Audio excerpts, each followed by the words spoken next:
You don't know what's out there. That's why I would go.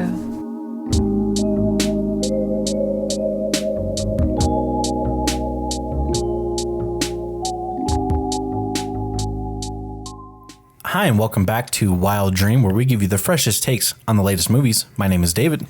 My name is Daniel. My name's Danny, or Danielle. That's right. We have our very special guest here today, a returning guest of the pod and a returning guest of our life, our sister, Danielle. A returning guest of our life. He's crazy. I'm just always just a guest. Just a guest and never more. In our lives. This sounds like a soap opera. I guess the guest of our lives. Yes, Danielle is in the building. We will have very limited sound drops. I'm working on it.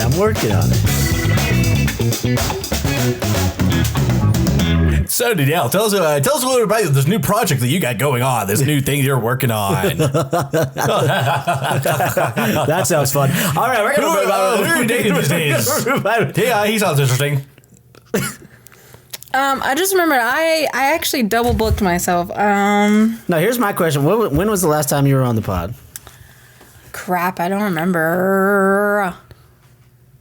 I'd have to bring it up. I don't remember either.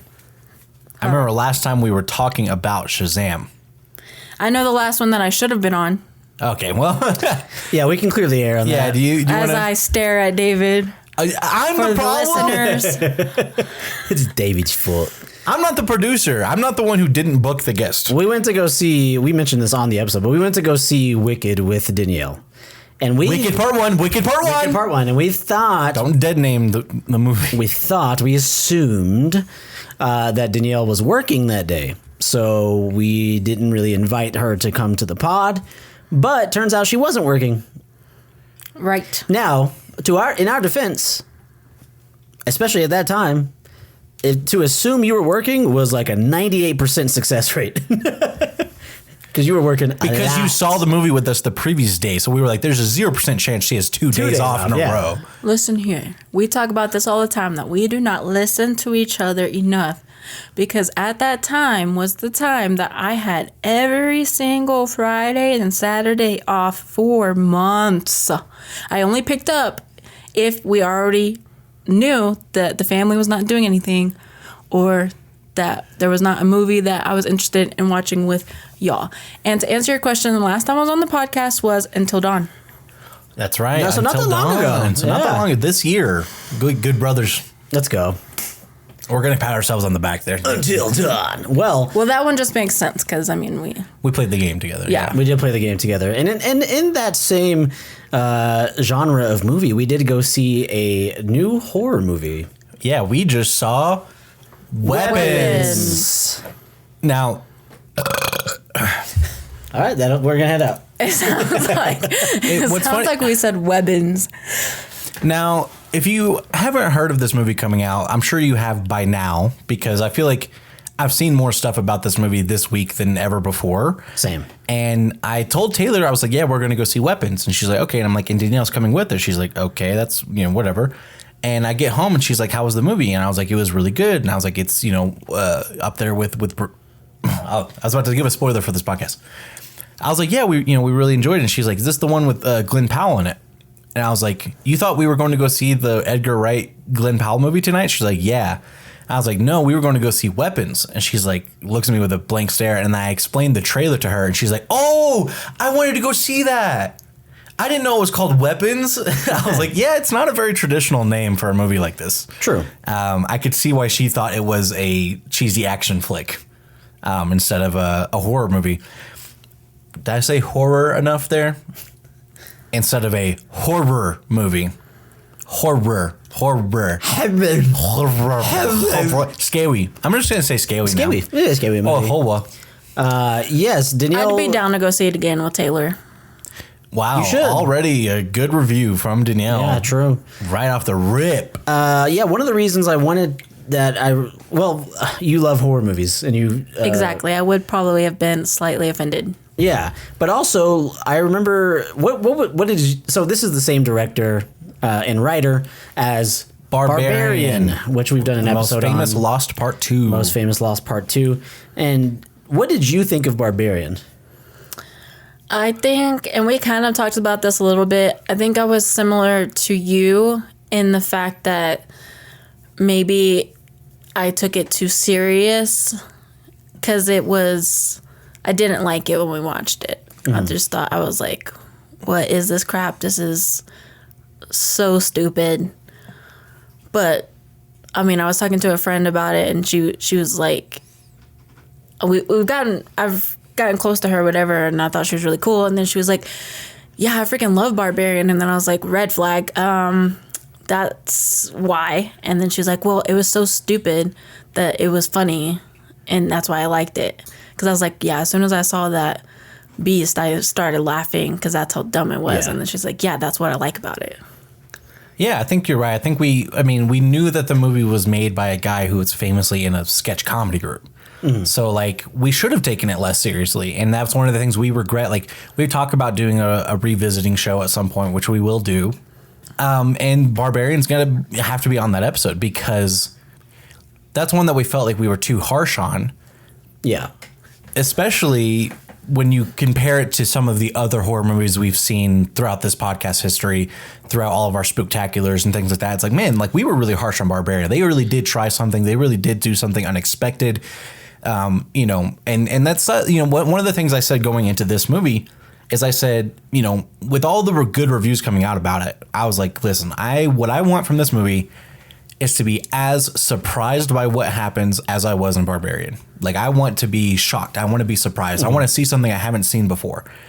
And I think they accomplished that, And so I was happy with what I saw. I was actually really, I was a little bit trepidatious going into it because some of the reviews I was seeing was like best movie of the year and blah, blah, no horror movie is going to top this, blah, blah. I'm like, was getting a lot of hype. It gets scary when you get a lot of hype like that. Yeah. That's what people were saying about fucking Bird Box. Yeah, Bird Box was a global sensation, it felt like. And this one too, I think it's going to get brought up and compared with Longlegs. And I think even on this pod it will be. Yeah. But a big portion of that, to me at least, is how phenomenal the marketing was.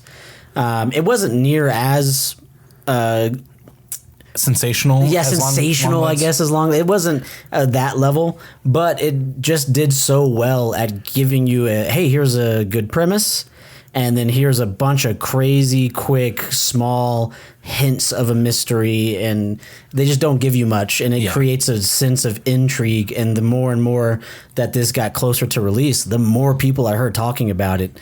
Even though with the first moment we saw the trailer months ago, we were like, we're seeing that immediately. Yeah, it became on our list of one of the most highly anticipated movies of the year, which we have so many this year. I feel like last year we had like 3 anticipated movies, and this year we have like 12. I do think this might be the best year, even just already in August. Yeah, best year of movies of the pod. I think so. I agree. So many. Ones. I think that's the only movie that we agreed on for my anticipations. Okay, yeah, I was actually going to ask you that. How much did you see about this movie beforehand? Well, I watched too many. I'm not like a TikTok person or anything, but I scroll on Instagram too much and on Facebook too much. So I've seen the trailer a bunch of times before Daniel even texted me. And then I was like, and I'm always bad with names of anything. So when he first texted me, I was like, what? And then I looked it up. I was like, oh yeah, I've been wanting to see that. Similar to Taylor. So, but you know what? I think that's fair for this movie. I do agree that.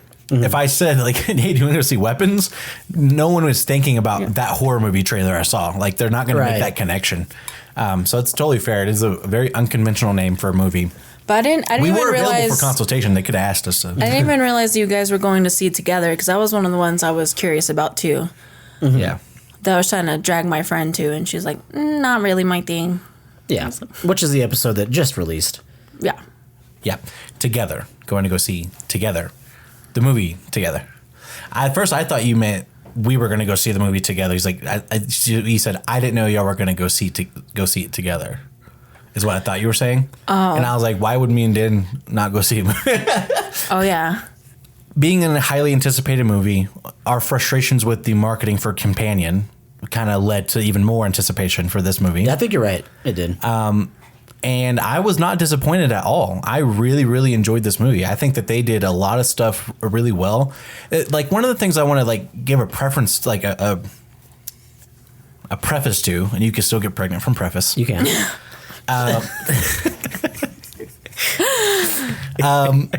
Is that what I'm going to talk about in this review? There's going to be some stuff that I'm going to shit on for this movie, but I want it to be clear. The movie does some stuff that's good and it does some stuff that's bad. The stuff that's bad is not nearly as bad as the good stuff is good. Yeah. Like, and I think that that's really, really important for this movie is that the good stuff was so good that it does make me forgive it for some of the bad things. So like, I feel like people who listen to the pod are gonna be like, well, how come you don't hate it? Cause it does this, and that. I'm like, well, cause the way they did those things is not nearly as bad as how good the good stuff was. So it's something to keep in mind. I mean, movie review is, subjective, for the most part, except when you're listening to us, we'll tell you if a movie's good or bad. And I think that a lot of, criticisms that we give all the time, we give them as if it's a blanket statement, but that's not always true. Especially for my blanket statements about a lot of aspects of different films. But yeah, I mean, this movie delivered on a lot of what I wanted in terms of high level filmmaking and good storytelling, good acting, and surprising me.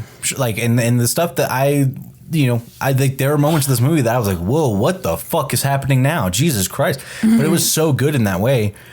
I do agree that it's going to get compared to Long Legs, and I was even making some comparisons to Long Legs throughout this movie as well. In fact, one of the things I said, I was like, here's my controversial opinion of the pod. Weapons is what Long Legs thinks it is. In a very specific aspect, which I think we'll get to in spoiler talk. But yeah, I think that overall, the structure of the storytelling is something that we've seen before, but it's done so well in this movie that it helped the movie be super engaging throughout the whole movie. Yeah, I think the structure lends itself to just great pacing. There's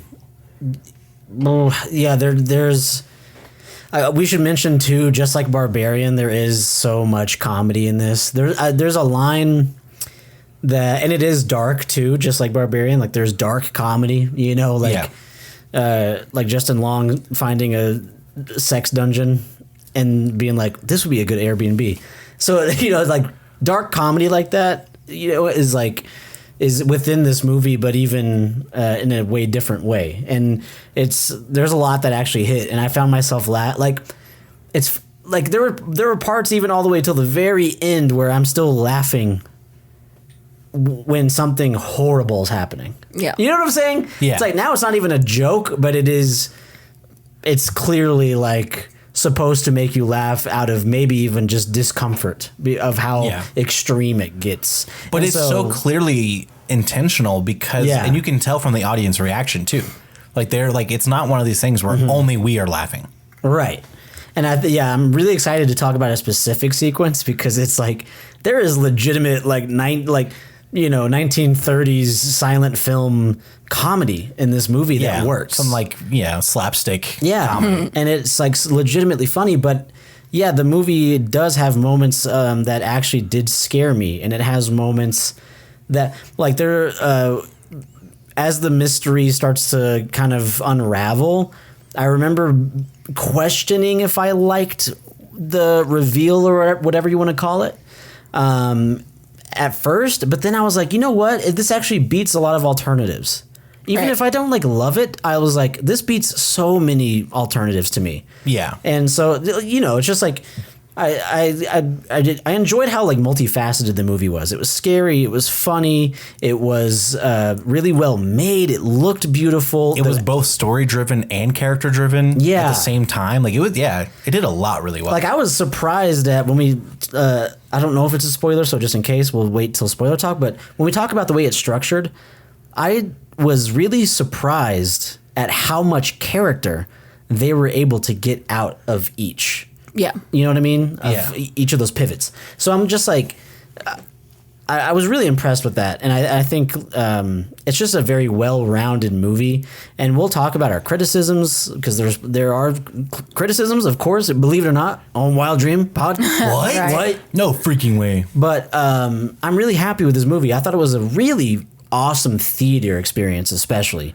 Holy moly, this was such a good theater movie, and getting to react to everything with our theater was packed, by the way. Right. It was so fun. It was like, it felt like, this actual experience of in unison. We had a really good theater. Like, they were all really invested the same way we were. Yeah. Also, I feel like Daniel really enjoyed laughing at me because I do get Jumpy. the jump scares do get me because I am sensitive to loud sound in general. Like, even when I'm at home, like, I mute it when it gets like loud, or like not really mute it, but like I have like a thing where I mute it, it gets half of the sound or whatever. Oh, that wasn't loud enough, little booty hole. I tried again. It didn't. Anyways, Fix it. yeah, Daniel just had a fun time laughing at me, jumping her at headphones all off. the jump scares. Even one of them that I can talk about later, but like that was like really dumb. But I think that's why one of the ones he laughed at me the most. Yeah, I mean, that's a good segue into my criticisms of this movie. One of my biggest criticisms is the reliance on jump scares. I do think that they do some good horror elements and good horror in this movie that aren't jump scares. But when I say this movie is filled with cheap jump scares, I'm talking. I told Danny, I said by the third one, I was literally sitting in my chair, rolling my eyes, going 3, 2, 1, loud noise. Like, it was that level. Like, you can tell exactly that it's coming, when it's going to come, and it comes with a very unnecessarily loud, audio cue. And they even do a one where someone's looking at something and then a kid taps them on the shoulder and it's like fucking ridiculous. So that was really annoying. I hate the cheap jump scares. I think But they did honestly, it way too literally much. me. I mean, because me and David are always called out for kind of being, quote unquote, in our own world, like just in our thoughts too much. The tapping on the shoulder thing is literally me, and I feel like that's why I get scared over. Well, I mean, obviously it's the loud noise, but like I would probably freak out if someone came and tapped on my shoulder, but mainly just because like I'm usually like in my own world. Yeah, like, you know what just happens don't when touch people me. tap me on the shoulder that happens in the movies but doesn't happen to me in real life. When someone taps me on the shoulder, they don't actually slam 2 cymbals next to my head as well at the same time. So it doesn't really get me in real life. It doesn't get me in the movies either. And this one did not, like, there's not even good jump scares, like where I actually got. I did not get got a single time in this movie because they're so predictable. And it was frustrating too, because it was like, I was like, why does every single horror sequence in this movie have to end with a jump scare? Like, they'll be doing really, really good horror and really, really good, like, scary, suspenseful, like, section of the movie, and, like, some creepy stuff is happening and they show creepy things. But then they have to end it with this big, loud, bang, boom jump scare. I'm like, why? Like, just let the sequence be creepy. Like, they did, like, there was one example in this movie, which we'll get to in spoiler talk, where they didn't end the movie, the sequence like that. And I thought it was the best horror sequence in the movie. I know which one you're talking about, and I actually think that. So I'll say this first and foremost. I disagree with everything you just said, which is pretty rare for this pod. But I loved the jump scares in this movie. Now, you know what else has cheap, predictable, shitty jump scares? Sinister, and that was your number one horror movie. And guess what? It's because they work. You know what I mean? So I understand what you're saying. You did not get got by them. So there you go. Like, that makes all the sense in the world that you're like, dude, fuck this. Like, I saw this coming. I got by them. I loved them. I just thought that I just like that they leaned into that. It's almost like pop music, you know.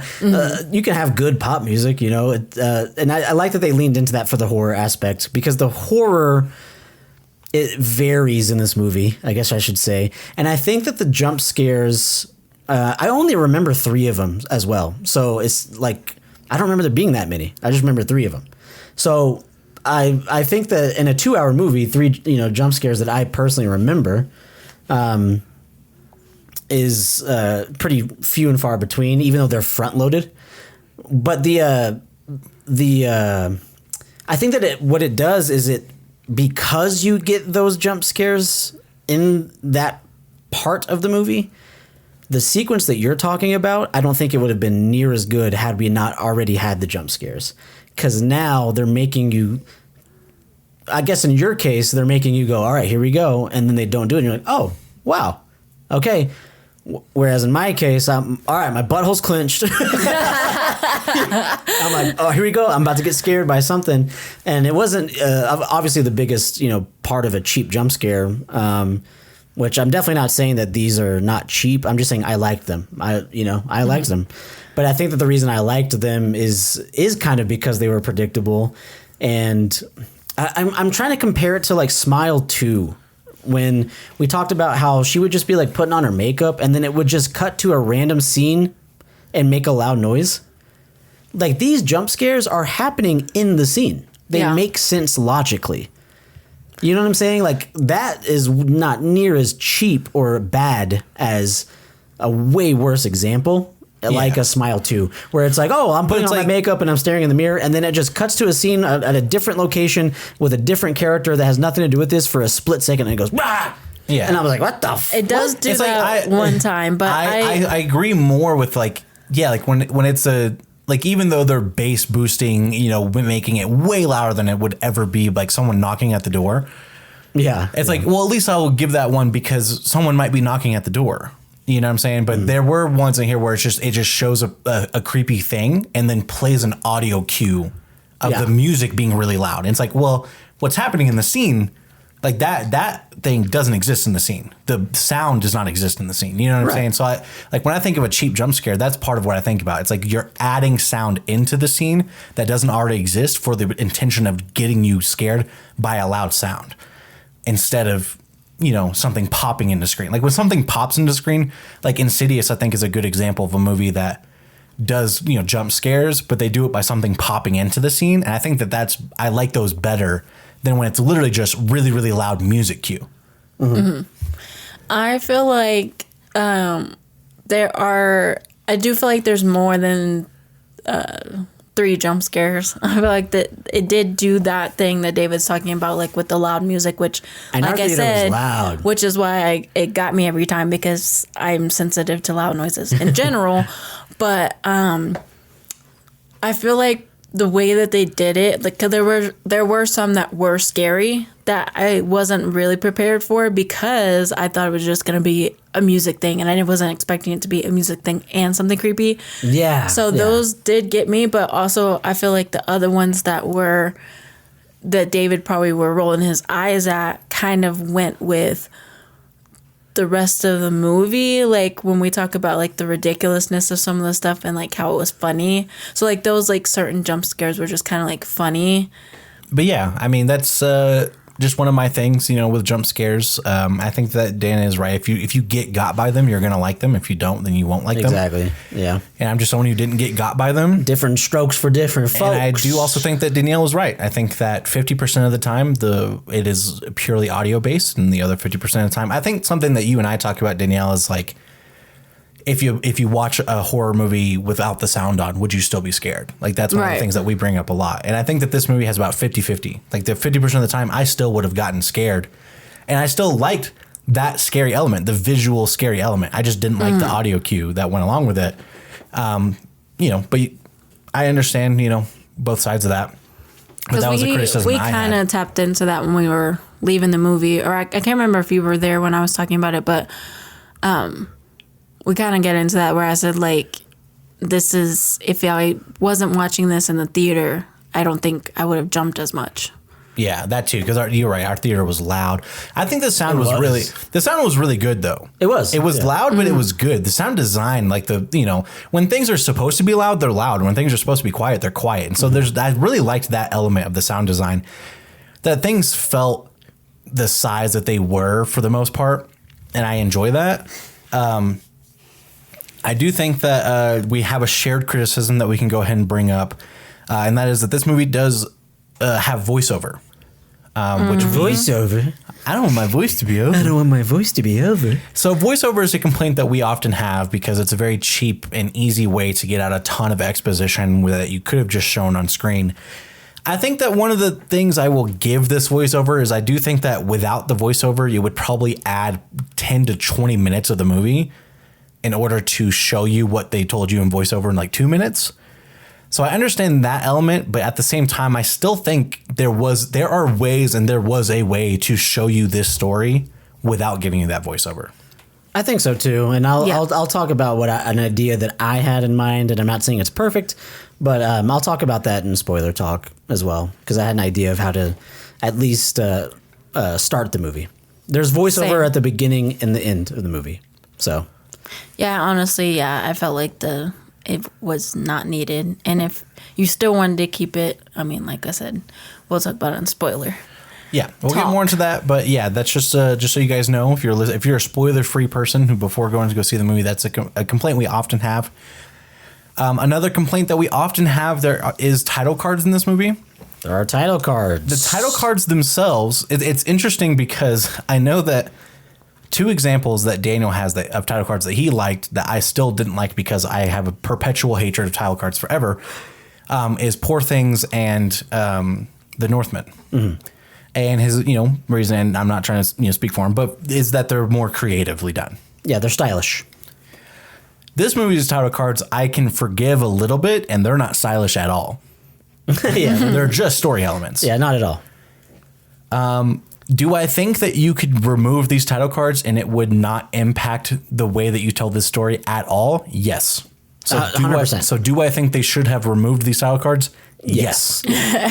Do I think that a casual viewer will not have any issue with these and be grateful for them? Also probably yes. Mm-hmm. I was kind of telling David a little bit too that I kind of agree with him on the title cards for this movie, because I've been watching a lot of like streaming movies that were recommended, and I watched like so many back to back that use the exact same title cards. Title tards. The title cards.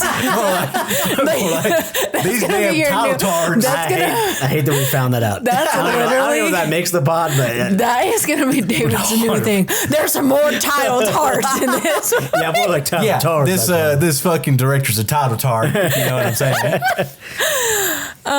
And then it also, like, the way that they do it also reminds me of a lot of books I've been reading too that do the same thing, which, I mean, it kind of makes more sense for a book, I guess. But in a book, you can label the chapters. That's not a problem. Yeah. I have a problem with Everything Everywhere All at Once. That movie has title cards, and the title cards in Everything Everywhere All at Once mirror the way that they're titled in the book that the movie is based off of. Speaking of that, I don't know if this is for the pod or not, but this is the same director of photography as Everything Everywhere All at Once. There you go. And so he's a fucking title card. And I think that's he needs it. I think that is exciting because there's some very specific shots that I want to talk about in spoiler talk that I was so impressed with. There were a lot of shots I was jealous of, dude, and like and for the service of a totally different thing. Sometimes it was in service of horror. Sometimes it was service of action. And when I found out that it was the same director of photography, I was like, that makes so much sense, actually. Like, that actually makes so much sense. Yeah. But, yeah. And then, before we get away from sound design, I wanted to say, too, speaking of all of these tropes of Wild Dream pod history, there are multiple dream sequences in this movie as well. That is true. I will say one of them I forgive entirely. And we'll get into this in spoiler talk, and this is a theory of mine. My biggest complaint about dream sequences is I'm like, stop showing us shit that doesn't happen and therefore doesn't affect the story. I can forgive some dream sequences when either, one, I do not think it's actually a dream sequence. They're playing it like it is, but I think it actually happened. Or if that dream sequence reveals to us something about a person's character or their, like their internal thoughts, their internal feelings or whatever that would never be shown through the actual movie. I think I can forgive it when a movie or TV show does that. But like, yeah, I think like a great example of like dream sequences we hate is like fucking Beast, bro. Like in the middle of Beast, they would just have dream sequences of this guy like hanging out with his wife. I'm like, this doesn't fucking matter to this story at all. I don't care about this. Doesn't change his feelings or thoughts. This is like nothing about this is important. And so many dream sequences are that they are just completely pointless to the story. I don't think either of these dream sequences are pointless. And I think one of them was actually happened. And that's my theory. And we'll get to that in spoiler talk. Mm-hmm. Yeah, there's like dream sequences in The Revenant that I loved a lot. And that's because it was actually more so showing that the main character was really close to death. So it was less of a dream sequence and more of a hallucination. And I like love stuff like that. You know, so I've never been like anti dream sequence no matter what. I really did, because we were just talking about the sound design. I love the sound design in the dream sequences. There is something so still and quiet and eerie and 100%. I think they use silence really well in this movie. Yeah, it's not like even just that, but yeah. All the elements of the real world are just like completely sucked away. It's like, but it's part of the reason why I do think this is one that I would recommend to see in theaters. Me too. Yeah. But yeah. I mean, hopefully with a little less quieter people, because I do think that in some of the quiet scenes, like some people were annoying me. But like I said, I have like a weird sensory thing with noises, I think, because it's like I'm trying to like focus on the scene and I hear somebody crumbling with their popcorn and I'm like so annoyed. Dude, I will say when I do get popcorn for a movie, and that's when I realize like how quiet movies really get these days. I'm like, all right, get on with it, man. I'm like, you know, I feel like Adam Sandler's character in Big Daddy when he's asleep after the King of Woo song, and he's like watching the hockey game and he's eating some Fritos and he's like, literally, you know, that's me waiting for sound to happen again. I'm like, come on, man, I'm hungry. Yeah, I ate most of like the food before the movie started, but when it first started, I was eating the popcorn and I did have that like kind of like, I'm being so annoying right now. Yeah, like, that anxiety. I literally slowed down and just kind of like let it just melt. Yeah, but no, I loved it. I thought that the style. You find yourself eating popcorn one piece at a time. You're like, that's not how popcorn is made to be eaten. I actually just literally like gave up and put it on the floor. Yeah. But yeah, the sound design's really good in this. One of the other things I want to mention is that the child acting is really good. Particularly for one kid more than the others. But, you know, there are some sequences in this school where I'm like, yeah, that's pretty typical child actor. Make sure they don't speak too much type of stuff. But the most important child acting in this movie was done really well. And the acting in general for all of the characters, the way that they balance like their public persona versus their private persona, the way that they balance the comedy of the movie and the seriousness of the movie. Like all of these things were done really well. And I there wasn't like one person who I was like, ugh, get them off the screen. And there's one performance in particular that I think is arguably the best performance of the year. Same. And I wonder if we agree. And I feel like we do. Yeah, there is a fantastic performance in this. I mean, and like I said, every character in this movie is so interesting. And that's so rare. Yeah. And so, you know, it's like they all have different professions. They all have different levels of power. They all have different relationships to each other. And each one of them was so interesting to me and had so much depth to them. And that was like one of the things I was most impressed by. The character who plays Wong in the MCU, in the Doctor Strange movies, is in this movie. And I liked him in this movie without just seeing him as Wong. It's just so rare for MCU, you know, actors to be able to do that unless they're like Robert Downey Jr. level actors. But a lot of the times they go out and they do movies. I'm like, that's that person from Marvel, you know, I haven't been able to see any Tom Holland movie without being like, that's Spider-Man. I completely disagree with the Robert Downey Jr. I mean, I don't know. When you watch Sherlock, you're like, that's just Tony Stark. I don't, no, actually anything I watch ever, I'm like, oh, that's just Robert Downey Jr. I feel like he just plays himself. When you watch Tropic Thunder, you go, that's Robert Downey Jr. Yeah. No way. You're a hater. I didn't watch Tropic Thunder. because Let's be real. he does blackface throughout the whole movie. But I think the best parts of this movie we have to talk about in spoiler talk. But yes, as far as spoiler free, we all three recommend this movie highly, and we recommend going to go see it in theaters. We sure do. It was the first movie in the last week that I was not disappointed in. I was going to say in paying and realized that Daniel paid for my ticket, but still. First movie in a while that you don't. It's worth the worth ticket. the price of entry. And they say we don't pay our guests to be on the podcast. Now, we don't pay them for haircuts. No, I'm just kidding. So let's go ahead and get into spoiler talk. On the evening of August 9th, 2025, 3 podcast hosts reviewed weapons and then disappeared for the rest of their lives, never to be seen again. Yo. Hey.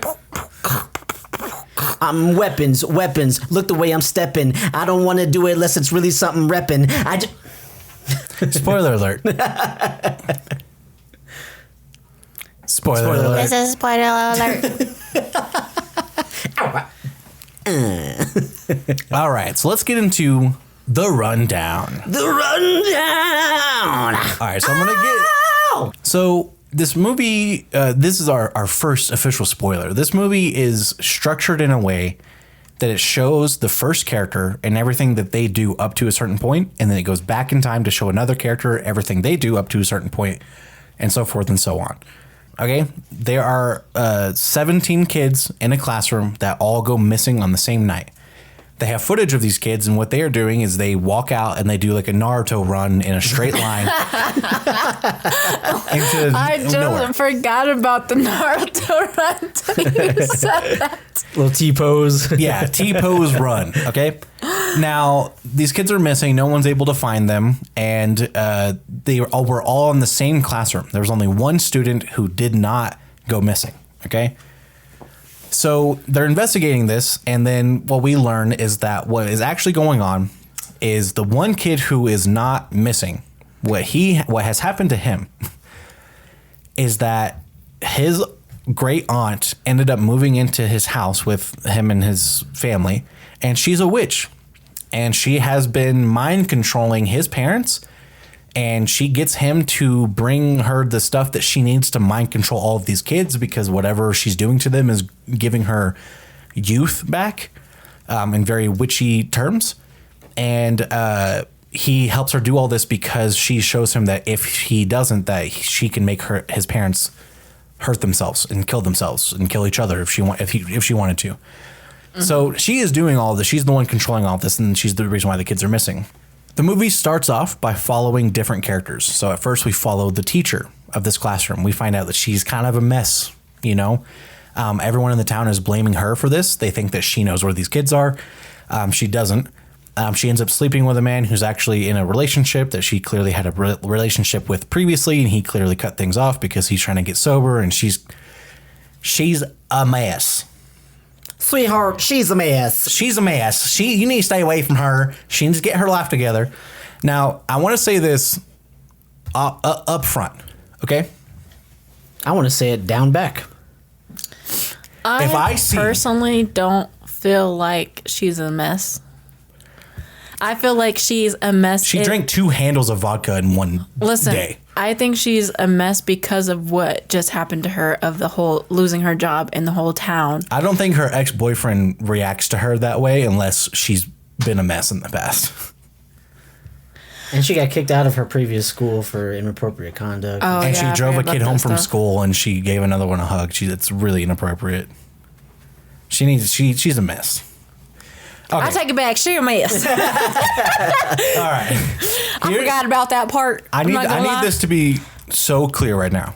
If the next movie I watch in which a teacher in America owns a multi-bedroom home without clearly explaining how they got that, I need a fucking entire sequence of their parents having money and them dying and leaving the house to them, or a sequence where they explain that their parents bought them this house, or a sequence where they won it in a divorce, if you do not fucking explain to me how a teacher in this country can afford to purchase a multi-bedroom home on a fucking $40,000 salary, I'm going to fucking tear the screen in half, and I will send a strongly worded letter to the fucking studio and say, hey, you rich fucking pricks who don't know shit about fuck. Guess what? This is the most unrealistic shit I've ever fucking seen.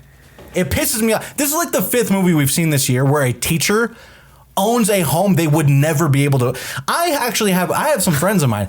They are both teachers, 2 teachers, and one of them works in special needs. And they both make a lot more money than regular teachers because they've been teaching for 15 plus years. And guess what? They bought a home just now in their 50s. It took them 25 plus years of teaching to be able to save up enough money to buy their first home. David woke up the neighbors, bro. Literally, he David got so mad that he woke up to leave his that dog. in. Leave that Do you in. have a window open? I only remember hearing her or seeing her kitchen-ish, her living room, and her bedroom. They showed the exterior of her home. It looked like it was bigger than our house in which was a 4-bedroom home. Why would the home be that big unless it had multiple bedrooms? This was a really nice home, and they make it clear that she lives alone, but they do not explain how she purchased this house. And she is young, too. They make it seem like she is like a early 20s teacher. I'm sorry. My wife is a teacher right now, and I have a job. We have dual income. We probably won't be able to purchase a home. And I'm sick of seeing this. I'm like, hey, it is okay. It is okay. It is perfectly fine if a character in a movie lives in an apartment. Why does that never happen? It gets to a point in her story where she sees the principal of the school running at her, and he's got these really crazy eyes, and he attacks her. And so we kind of know, okay, something definitely really weird is going on. So then we get the next character's perspective, and this is Josh Brolin's character. So this is Thanos. And he is...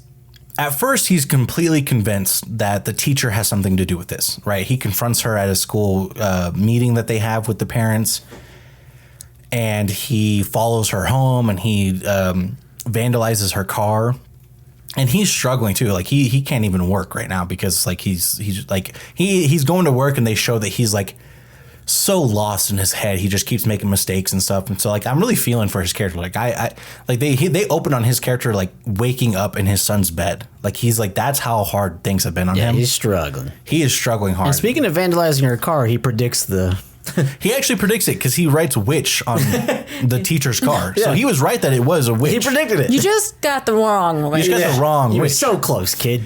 But yeah, what's interesting about his character is that he does something that I'm completely surprised that the police did not do on day fucking 1 of investigating this.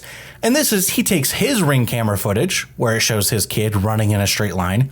He goes to another parent's house and gets their Ring camera footage showing their kid running in a straight line.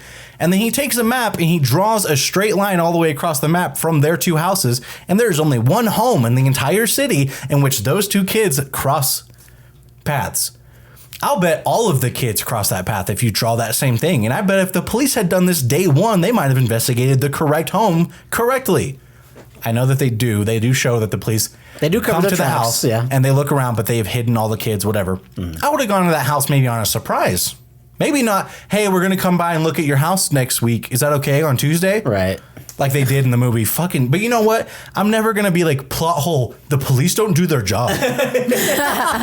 I've never once said that in a movie. Yeah, I've watched too many documentaries of real life cases, and they're like, yeah. Dude, even the police character, we were like not surprised at the stupid shit. Bro, here's, and yeah, we'll get to that too.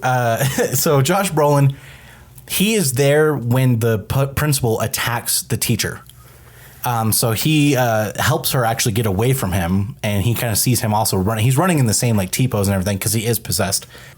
So the next character that we get is the cop character. Now the cop character is the one who sleeps with the teacher character. So we get shown his perspective, which he did lie to her and said that him and his girlfriend were not really a thing. And not only are they a thing, but they seem to be such a thing that they are living together and trying for a kid. Yeah. So they're very much a thing. And her dad is actually the police chief. Yeah. Stupidity. So it's number really, one. really bad that he, which by the way, his girlfriend is, I think, a lot hotter than the main character. Or I guess the teacher isn't the main character. They're all the main character. I'm not trying to make her the main character. But it just, because they tell her story first, it feels like she is, even though I think she arguably has as much screen time as I'm about to say, else. I think she has, just as much But screen for time. real, honestly, But she's also the final girl. Part one of the stupidity of this guy. Actually, well, part 1 and 2. Part 1, lying to, like cheating on that girl at all. Part 2, I'm gonna cheat on a girl that I'm dating who is my boss's daughter, who is a cop. Just what the actual F. What's important about this character is, for a police officer, he's the worst liar of all time. Yeah. Correct. Because his girlfriend comes home and he's been out all night and she goes, where have you been? And he's like, he can't think of a single good lie. Come on, man. And to be fair, I know you don't know what this is like, but he was so hungover. And let me tell you something, your brain does not work when you are hungover. Well, I've never drinking and Alcohol. I've never cheated on my wife, so I wouldn't know how to handle you this go. situation in Alcohol. any capacity. Alcohol is genuinely a poison. Dude, being hungover, I have had such bad hangovers that I don't know what my own personality is. So after he, cheats on his girlfriend and then gets caught cheating on his girlfriend, he's having a bad time. He then pulls over this guy who's clearly like a drug addict and trying to break into a place. He asks the guy straight up, do you have anything in your pockets that's going to poke me? And he says, no, man. And then he reaches into his pocket, quick as hell, by the way. Shouldn't have done that. You shouldn't believe a junkie when they tell you, no, I don't have any needles in my pocket. He just rushes his hand into the pocket, gets stabbed by something. He comes out and then he punches the fucking shit out of this guy. Just straight up police brutality. He has his hands cuffed behind his back. He's just standing there. He just gets so mad that he gets cut by this. He basically knocks his ass out. Realizes he's gotten filmed on his dash cam and then goes and unplugs it. Tells the guy like, hey man, I did you wrong. You did me wrong. I'm just going to let you go, but I don't want to see you out here. Then he has to go back to the police chief and be like, hey, so I punched this kid. So he's a terrible liar again. He could have just pretended that didn't happen, but he tells the police chief, and of course, very realistic. The police chief just says, oh, you committed police brutality. That's completely fine. I don't care at all. Give it a month. It'll blow over. Give it a month and it'll be recorded over. And if no one sees it, then I don't care. Yeah. So very realistic police reaction. And then the police officer, his police chief, finds out that this guy cheated on his daughter. So now he's really mad at him. So he's having a really, really bad time. And then he sees the junkie kid again. Now, then we get the junkie kid's perspective. The junkie kid, he's a junkie. Like straight up, he's living in a tent in the woods. He has a bunch of needles with him. He's been struggling to get enough crack to get his fix. He's like trying to like make the last little bit of crack in his pipe light and smoke, and it won't. So he's going out. He's trying to get money. So he keeps he's trying to steal from places. He ends up getting caught by the cop trying to break into a place. He's breaking into a bunch of places. He ends up breaking into Alex's house. Alex is the kid whose aunt is the witch. Okay. Now we don't know this at this point, but he breaks into his house. He sees his creepy ass parents, and so he sees the kids, sees the reward for the kids, and then when he gets stopped by the cop again, he says, "I know where the kids are." So now we're getting kind of a joint thing with him and the cop. They go to the creepy house, and then it just cuts away. They're now both trapped there as well. Okay. Then we get Wong. I forget his character's name. The principal. I don't remember any of these characters' names. We're bad at this. And their names are on the screen, by the way. Those are the title cards. Then we get his character's perspective, and it's him trying to do a wellness check on Alex, and he ends up meeting the witch character. And he's like, well, you're his aunt, and I really need to speak to his parents because that's the law. So then she shows up at his house and then does a ritual on him to force him to kill his husband and then go and try and kill Justine. And that's when he goes and he attacks her, and it's this whole thing. He then gets hit by a car and he's dead. Then we get Alex's perspective, which I went through at the beginning. So the end of the movie is all of these characters together. So now Justine and Josh Brolin are together. Justine, Archer. the teacher, Josh Brolin Archer, are together. They realize that the two paths cross. They go to this house. we get this final sequence where they are, being attacked by people who are being controlled by the witch. And Alex is being attacked by his parents, which are being controlled by the witch. And she's trying to make sure that she doesn't get caught. Alex eventually gets away from his parents and gets the spell to be done on his aunt to where she will be attacked by all of the people that she's controlling. But it turns out the specific spell that he got, the stick, all the spells are on a stick. The specific one that he got was for the kids. So all of the kids were on it. So then the kids start sprinting after her. Justine saves herself by shooting the junkie and the cop in the head. And Josh Brolin's character gets saved because the kids chase down the witch and kill her. And then the end of the movie is just Josh Brolin finding his kid amongst all the kids who just killed the witch. Mm-hmm. And the voiceover telling us that the kids stayed in their controlled state forever. So that's the movie. The rundown was a little bit longer because when I originally said that, I didn't know that I was going to go through all the characters, but I felt like, we're not really telling the story unless we do. But that's the story. Although the story itself is pretty short, these kids go missing. It turns out there's a witch controlling everybody. They show up at the witch's house and then she gets killed. Reverse the curse. But the movie is so long because we keep going back in time to show each character's perspective. Yeah, it's like chipping away at something, just slowly getting more and more of the story revealed until finally we see what's going on. And I was definitely like, once we got to the point where it was like, oh, it's a witch. Mm-hmm. I was like, I was like, I don't know how I feel about this. And almost like a barbarian thing where we get the reveal of the barbarian monster. And it's like, yes, this is what 100 times inbred monster would probably be like. But do I like it? I don't know. It's a little goofy. I started feeling that way. But by the end, I was like, no, that was actually kind of fucking sick. We need more witch horror. Yeah. So I liked it. So there was something that you said you wanted to talk about. Just kidding. I mean, it wasn't like a big point, but I was just thinking like... with the cop or whatever and like in the bar, it's like at first I was thinking it was another thing that he omitted, like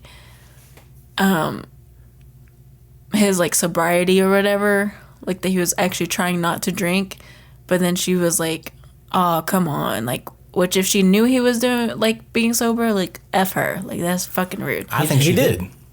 He did F her. Shut up. But I think he did. Well, he said he got a. Oh man, I was guessing. I wanted to. Hey.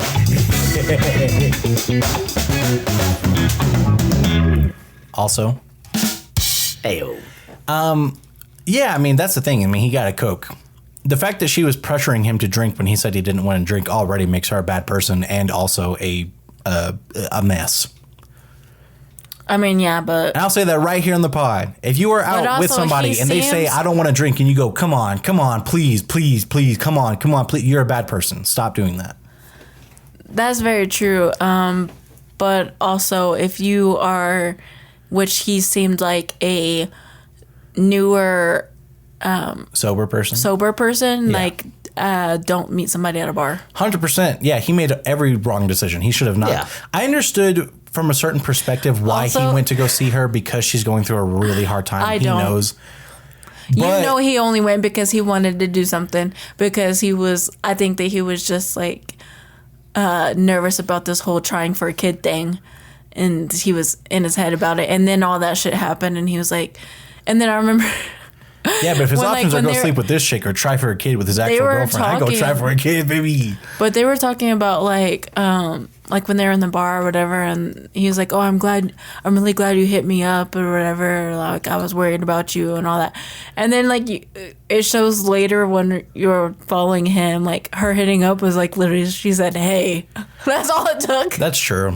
She wasn't like I'm going through a really hard time and I could really use somebody to talk to. She just said, "Hey." Hey, that's it. Can relate. It's that would have got me. What's funny too, I mean, he's wrong. He's wrong in every aspect of this. He should not have meeting her. He should not have gone to a bar. He shouldn't have cheated. He shouldn't have broken his sobriety. He shouldn't have cheated on this girl. He shouldn't have committed police brutality twice. And he shouldn't have gone into this house by himself either. When he goes and gets caught, I'm like, yeah, you're a dumb piece of shit. This guy just told you all the kids are here. And yeah, I'm also like... And no backup. He walks in there and what? Like, they don't show it. But I'm like, you walk in there, you're a cop, and she just cuts your hair off, puts it on a thing, and snaps the stick? Or like, what? You know what I mean? Like, how does she get you so fast? Maybe that's why they don't show it, you know? Yeah, literally. The logistics get too messy. But also, we don't see how she gets the parents either. We don't know how she gets them in this state. We can only see how she gets them to go from this state to attacking people. You know what I'm saying? But how did she actually does the... Because they show that to get them to attack people, she gets a spell with something that belongs to them, wraps their hair around it, and then snaps the stick. That makes them go crazy. But the water is what she does to put him in that state. The water's how she gets them out of it. Out of that. Because when she does it to Wong, she just has the stick, and then when she snaps it, he starts killing his thing. Or starts killing his husband. Whoever she wants to control, she puts their hair around it, and then she... pricks her thumb on it and puts her blood on it, and I think that's how she gets him in the trance. And then they don't actually do anything until she breaks it. That tracks. That sounds right. Yeah. And you know what? I'm glad that they don't explain it. I'll say that. Yeah. When she wants them to snap, she like thinks who she wants them to snap on, and then she snaps. Whoever's hair is on the stick. But then, to get them to stop. It's not really. Yeah, to get them to stop, she puts it in water. So, it's weird. The controlled state is not done through water, but it is done through the stick somehow. Yeah, it didn't really make sense. But this guy's so end that much either, too, because like, if they were still in that trance, then how did the kid like actually turn to him? And then like the voiceover said like, he even just started talking again this year or whatever. Yeah, I don't know. And one of the things that, again, I'm glad they don't explain it. And I actually don't need that much of an explanation of how he gets got by this witch, because he's a fucking god-awful cop. He's a bad person. He's terrible at lying. He can't read people very well. He definitely plays the entitlement almost, like, of... the bad cops that we talk about. Yeah, like he's like, you have to do everything I say, even if it's an unlawful order, because I'm a cop. Exactly. But yeah, getting to Justine, I know, Dan, you wanted to talk about her dream sequence. I think it was one of the better horror sequences in this movie. Yeah, I liked it. It was... I liked the jump scare just because the one that ends the scene, it is very telegraphed, so yes, you're right. Like, you can see it coming, but I just liked it for how quick it was, and then it moves on to the next scene. I also I don't know, I just got a little got by the visual of this woman who, at the time of the jump scares, we don't know who this is. I love that. So I love that element. Every time they showed this woman before we saw her, I loved it. It created an extra sense of mystery, and a lot of the times she was... Again, we haven't seen her yet. We don't know her character yet. And the way that she appears in all of these dream sequences until then, even the drug addict character who sees her in the forest, she looks like a clown. Yeah. She doesn't look like a witch or, there's still so much mystery, and it gets stronger, the mystery, the more that they see this woman. The father, which I know you'll talk about his dream sequence, he sees her... as well, and she also looks very clown-like, even though you only really get to see the middle of her face. So I was just like, who is this character? Why, you obviously kind of have a sense that this is the person who is controlling everybody. But what is the ultimate goal here? Yeah, and what is their purpose? And what's their motivation? Yeah. So that it was like, this is creepy, and I'm interested to see where this goes, Yeah, because when we're seeing her popping up, we don't know she's a witch yet. Yeah, we don't she know could be a demon. She could be a paranormal entity. It was very insidious. So it was just like, who the we know, like Daniel said, we know she has to be what's the person doing this, but we don't know who she is. So it was very creepy. I still don't even know why we saw in all of those scenes she had her makeup all smeared and everything and looked like a clown, and then later on she looks completely normal. It's just a really good design choice normal, for she her. Still looks very creepy. But yeah, getting to Josh Brolin's dream sequence, the reason why I liked his dream sequence is that my theory is that he was not dreaming. So with his dream sequence, he wakes up, he actually wakes up, and then he turns around and his body is still in the bed. And then he sees his the time is 2:17. He goes to his front door and he sees his son running into the woods, and he's calling after him. He starts chasing after him, and then he ends up at this house, and this house is the house where all these kids are actually being kept. But then he goes in and he goes into a room and he finds his kid, and he's like trying to ask him where are you, what's going on? But so he rolls over and he sees the witch lady's face, and there's this big jump scare. But here's one of the best parts of this too, was that it then cuts to him waking up, and he wakes up and he sits up in bed and he's like, what the fuck? And everyone in the crowd laughed. It was so good. I wrote that down on my phone. I only took like 2 or 3 notes just to make sure I mentioned them. And that was one of the lines I wrote down, because I thought that I think it was probably the best joke in the movie, because I've never seen this done before. A character waking up. Dream sequences are in goddamn almost every movie. But no one has ever woken up and gone, what the fuck was that? Like, that was so realistic and funny. And I loved it. I have a theory that this dream sequence is him actually astral projecting. I think that whatever magic was happening in that space, in that area, because he's sleeping in his kid's room. His area. His area. He's sleeping in his kid's room. And I think that whatever magical thing happened is still lingering in this area, and that he actually was affected by that, and he was astral projecting and did follow this like line of, of what happened to his kid. So that's my theory, is that he like, obviously actually happening, when you're astral projecting, it's not actually happening. But I'm just saying, like, that's what I think what they were trying to show, and that it wasn't just a straight dream sequence, especially because they show how tired he is the next day. Yeah, I mean, I think this brings us to something I wanted to talk about, because one of the most pivotal, like, every horror movie these days is like grief, trauma. Grief, trauma. The whole time throughout the movie, I'm trying to figure out what the message is of this movie, I guess, and like, where does this tie in?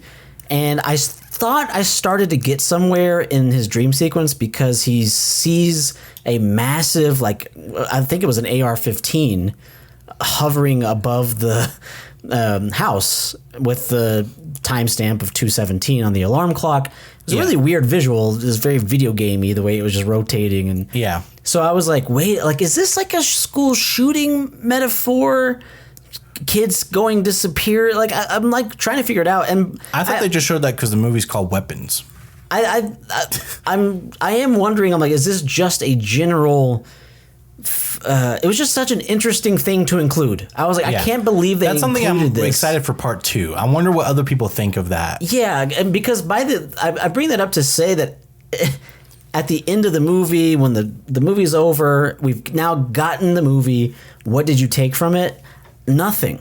Yeah. And that's okay. Which is totally fine. Yeah, I'm happy with that. And I'm just curious. I'm like, did anyone else connect dots that I couldn't connect? Because I got nothing from this. I thought it was just, yep, there you go. Take that for what it is. It is not a metaphor. Even if you wanted to do societal commentary, it's nothing. It's just, this is a story about kids who went missing, and then it turned out to be a witch. There you go.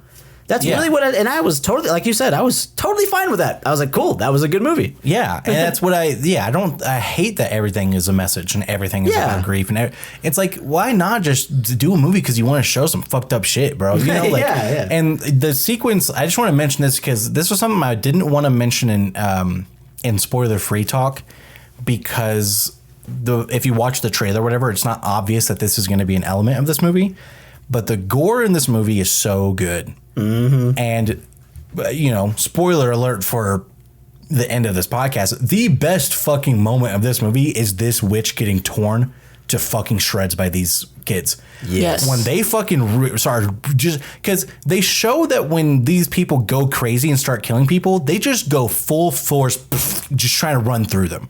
They like when Wong kills his husband, he just headbutts him over and over again until his head caves in, and she even lets him keep going after the guy is dead for a while. So they're not even like going until someone dies. You can even kind of see, and it makes sense too, like that through him smashing his face with his own face, even his face was starting to fracture a little bit. You could see his face starting to get cracked and like starting to bleed. It was gnarly. Yeah. It was fucking gnarly. And so when we see, and then also, dude, when the fucking fork scene, Oh my yeah. god! This is one that I was like, dude, mom could not watch this movie. This would make her skin crawl if she saw this. And it is a scene where his to show Alex that the witch, to show him that she can make his parents hurt themselves. She makes them hurt themselves, and they both grab a fork off the table and start stabbing themselves in the face with the fork over and over again. And they're doing it so fast that at first all you can see is just the little holes.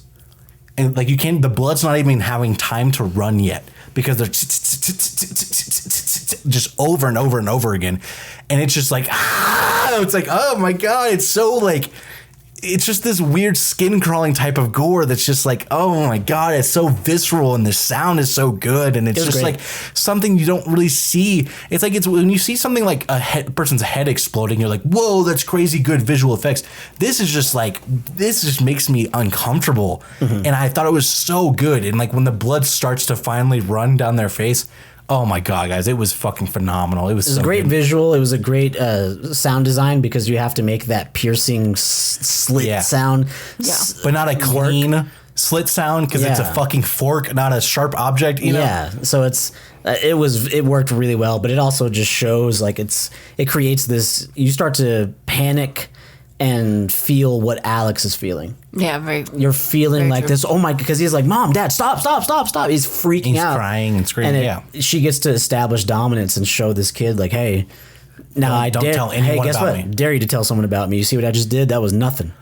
Right. Yeah, I can make your parents. Did she say like I can make them eat each other? Yeah, something like crazy. That's actually something I would have removed from this movie. When she continues to prove it through dialogue afterwards, I didn't like that because I was like, if you already showed him, like if she just ended that and then just again said, do not tell anybody that I'm here, we would all be like in our own heads imagining how bad it could be. Yeah. You know what I'm saying? So when she gives the extra examples of like, I can make them eat each other if I want, I'm like, yeah, you could. I like the idea more of like just, you know, letting her do that and then just be like, But I didn't hate that line either. You know, it is very eerie, and it does show how fucked up she is. That she's like, I would do that, and she's like happy to do it. Doesn't care one iota. So yeah, I mean, it does establish this dominance for her. Getting to her, I think, Danielle, this is who we were talking about both when we said best performance in the movie. Oh well, I have one thing before that though. I'm still. It's like you said, a lot of stuff is not super explained, and that maybe bothers me a little bit more than you guys. But like, it doesn't make sense like how detached she obviously is. Like, she literally gives absolutely no fucks about her niece or whatever. But like, obviously she would have had to have some kind of good relationship for her to agree for her to come live with her. Could you imagine if somebody that is like distant from us, or we don't even barely know or anything, or are not close to, like even some of our closer, like even if wanted to come live with me, I'd be like, no. It's definitely, I had some curiosity about why this family and why the methods that she's doing. Like, right. It's kind of interesting. But I loved her design. I loved her design so much, and her character and the way she talks to people. I thought it was fantastic. She was so good, bro. Like, she was so good in a person that everything about her makes you uncomfortable. Yes. Like, as a villain of a horror movie who is playing a witch.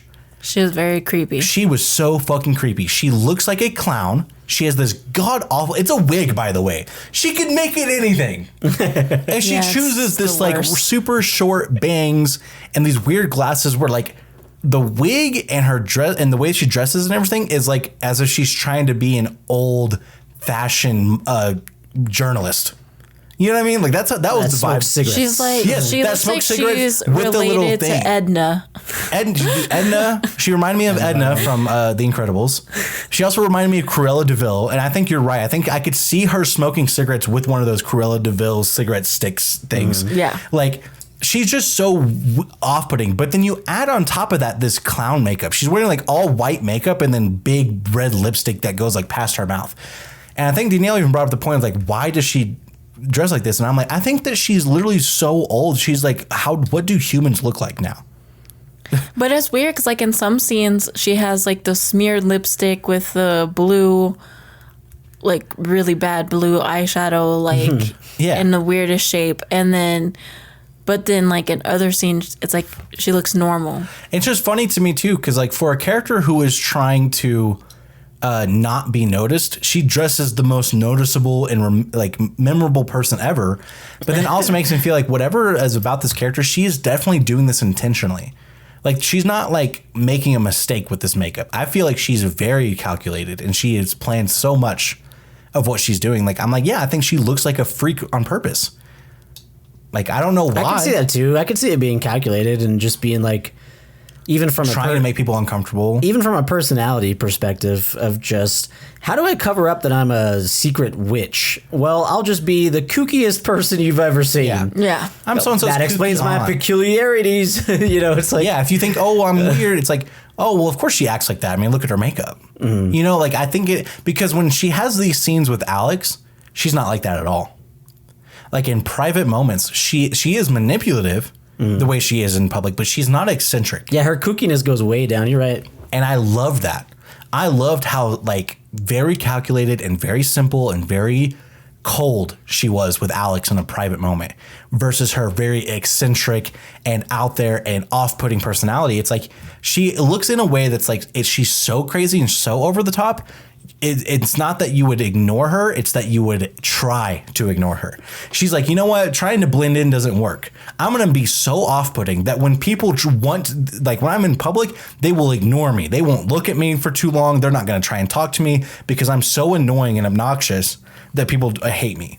You know what I mean? It's like, I feel like she's doing this on purpose. Like, it's like, yeah, if she was like, well, you're going to have to meet with me every week, you know, the principal would be like, hell no, fuck that. You know, it's like, I don't ever want to interact with this woman again.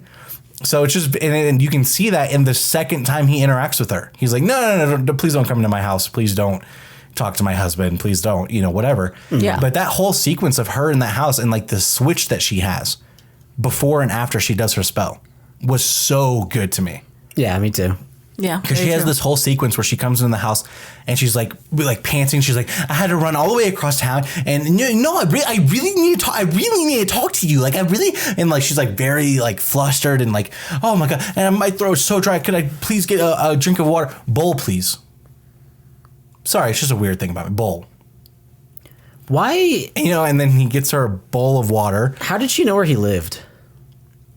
She could have followed him home. She's she a drove witch, there. Daniel. I'm just saying, why did the principal not ask that at any point?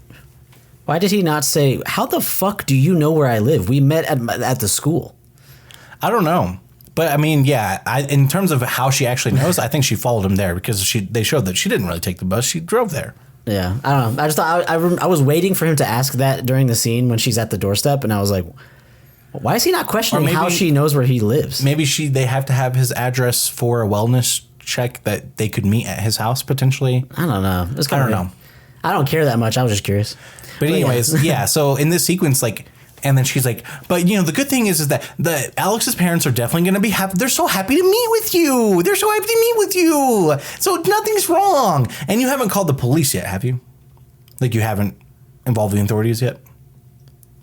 It's like this level of a switch. Yeah. I can't even do it justice on this podcast, but she did it so well. And it's just like it's funny how, because of the way she looks, she makes you equally as uncomfortable when she's crazy and kooky as she does when she's calm and collected. Mm-hmm. Yeah. That is what's funny is you see this dolled up, for lack of a better term, dolled up version of her.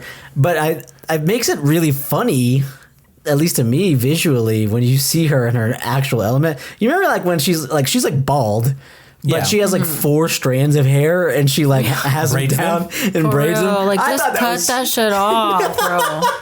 That was so annoying. Professional hairstylist advice right there.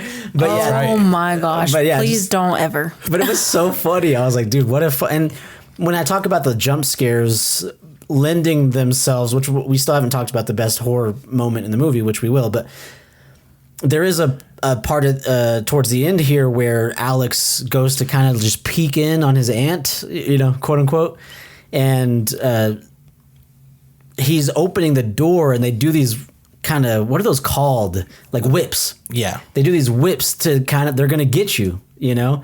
And I thought it was a really creative way they filmed it, where they're just like, okay, 1/4 of the way of the door open, whoop, and you see a little bit of her feet. And then whoop, it whips again, and you keep waiting to get jump scared. And it doesn't actually do a jump scare. It doesn't do a loud crash bang, but eventually he gets feet, then he gets legs, then he gets torso, and then boom, he whips it again, and you see her face. And you see her, so you've already seen her with Wong's scene. And then now you're seeing her for the first time right after being told, like, again, we're going back in time to the beginning of this story, and we're being told, well, she's here because she's like about to die. Like she's on hospice. Yeah, she's ill. And so you see her and she does not look anything like what she looks like in that other scene. She looks like she is about to die. Yeah. So you kind of realize, you go, oh, okay, well, now I know where this is going. This is a witch and she's going to need kids for her youth. You know, it's this very classic witch element. Right. So, yeah, I think that they did her character really well. And I think you're right. I think that, you know, that scene was a really good one in terms of the horror elements as well, because they didn't have to do anything crazy for it to be creepy. Because we already seen this woman, and so we're expecting to see her. But then when we see this really, really decrepit version of her, it's like, oh, okay, this is different. Mm-hmm. But yes, the best horror sequence in this movie, I definitely want to talk about. So Justine, who we've been told throughout the movie that she is does a lot of inappropriate stuff and she should not be doing, follows this kid home. And he turns around to her and says, "Stop following me." I'm remembering it all over again. Like this It's stupid bit. There are about 3 or 4 times where me and Danielle looked at each other because this woman was told explicitly, do not contact this kid again. Don't go anywhere near him. Do not hang out with him. And then cut to, she's fucking following him home. And me and Danielle are like, fucking stop. Literally, the amount of times I turned to Dave and I said, this bitch. This bitch. Like, oh, the whole town thinks that I kidnapped these kids and maybe I should just make them, they totally won't think that I did it if I am following this kid home. Yeah, this whole town thinks that I am the reason why everyone is missing. And what I'm going to do while I'm on administrative leave is follow the only remaining kid home every day from school. It also reminds me, one of the points that we were talking about is we have all seen plenty of videos to prove, and also even just in our own neighborhoods, to prove that every single neighborhood ever has nosy neighbors. Or in general, neighbors, like walking their dog, especially in like this fancy neighborhood that everyone apparently lives in. Yeah, they don't say what Alex's parents do for a living, but they live in a much bigger house. Yeah. For one kid, by the way. But like there would definitely be people walking their dogs, just walking in general, running, sitting on their front porch, all this. But like every single scene that you're like, even from the beginning when the kids go missing, and then like when she's following this kid home, like nobody sees this. Nobody sees her like go into his backyard and is calling the cops. Like this lady is like going to his neighbor's backyard. Yeah, she goes up to the house the first time when she goes there and she peeks through the window. And we're just like, oh my God, well, you were told to leave this kid alone. Now you're following him home and then peeking into his house? What are you doing? Like, literally. It was just like... And then you call and tell on yourself. And I get that it's not out of character for her. They tell us this is her character. She is a mess. Like, she does not make reasonable decisions a lot of the time. It's very bad. And bless her heart. She is a mess. Bless her heart. She is a mess. This mess. Bless this mess. Now, the thing is that even after the kid himself turns around to her and says, "Stop following me," she's like, "I'm going to sit in my car and I'm going to stalk out his house." I'm like, you pedo. Like, you were doing, this is pedophile behavior. You were following this kid home every day, trying to get him to talk to you. And when he screams at you to leave him alone, you sit outside of his house all night. You are a fucking creep. Get the hell out of here. I understand that's not her intention, but it's just like this early on in the movie, I'm like, you look like the biggest fucking creep of all time. You need to fucking leave. But anyways, she stakes out this place, and then we get the actual scariest sequence, we get the best horror sequence. I don't think it's the scariest sequence, but it's my favorite horror sequence. She is completely passed out in her car. And this scene is basically dead silent. There's no music in the scene. We see the door to Alex's house open, and it's completely pitch black. Every time that door opens, it's pitch black. It's so good. I loved how they did that. Yeah, it was dope. And we see the mom walking out in the most uncanny valley walking. Can you use uncanny valley for a walking motion? I think so. It just means like unhuman-like, right? Like, or almost human-like. Just not quite human. Yeah, she walks like if a four-legged alien had one day to study how humans move. Yeah. It also kind of looked like if your first day of puppeteering. Yeah. Like I just got into this. Yeah. And I left my puppet out in the cold and it froze. Yeah. So it's stiff. Yeah. It's like I haven't quite figured out the knees yet. You know, like that kind of. Yeah. It was very unnatural. It's eerie. And she's walking. She has her hand held up, and then we cut to inside of the car, and we're looking at Justine, and we see her walk past the car while holding something. And I think you're right. I think the jump scares had me anticipating a jump scare, which did elevate the scene. I thought it was going to be smashes the window, big jump scare. Yeah. And then we hear the car door open, and then we can hear the outside, the sound design, guys. I'm so jealous of this sound design. Because like it's completely silent, and you're inside the car, you hear the door open, then you can hear the door stays open, you hear somebody get into the car, and then we're zooming in on Justine, and then a hand reaches into frame, and they're holding scissors, and then they just cut a piece of her hair off. And then they leave the car. Now, Danielle was saying that this was a very heavy sleeper in this one because she does not wake up to this. They do show that she filled up half of her drink of a 32-ounce drink with vodka. So I bet that had something to do with how well she was sleeping. I mean, yeah, I guess we assume that she probably finished the bottle of vodka, but so maybe that makes sense. But still, like, it just depends on who you are, because I just, like... Yeah, and she's like 100-pound girl, too, by the way, drinking an entire fucking bottle of vodka.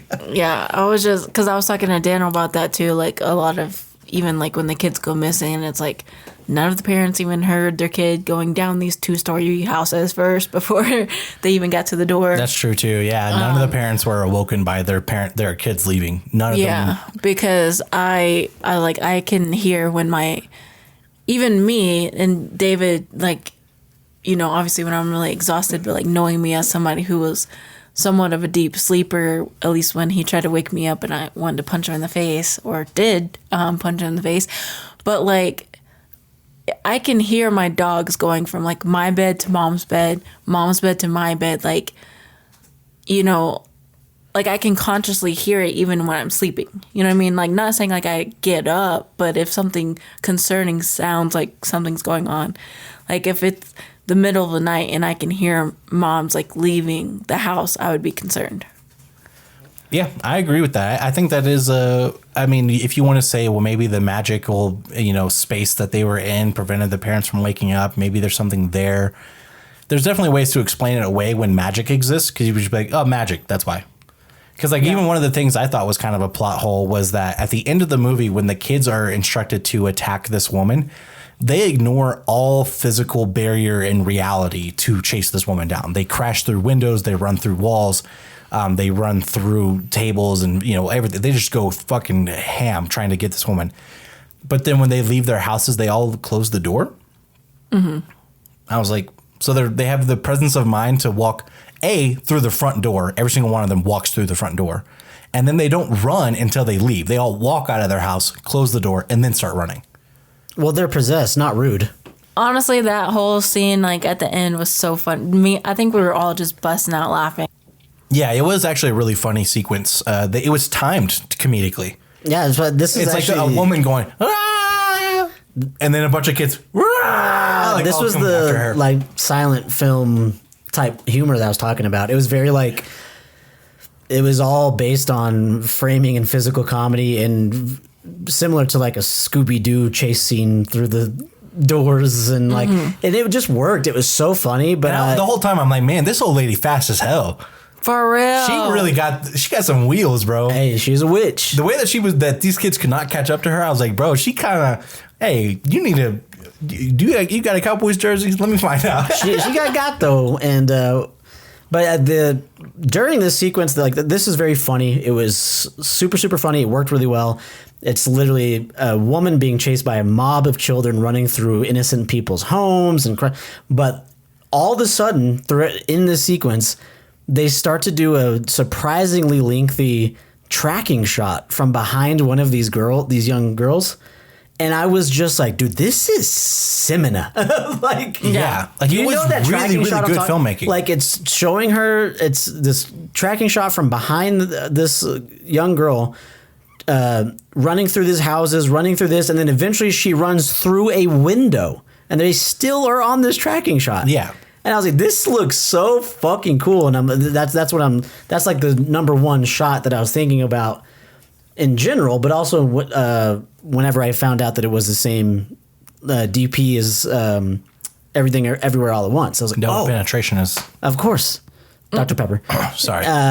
So I was just like, wow, that actually tracks, like, pun intended, why this like action scene all of a sudden works really well. Was so sick. Like, this looks so cool.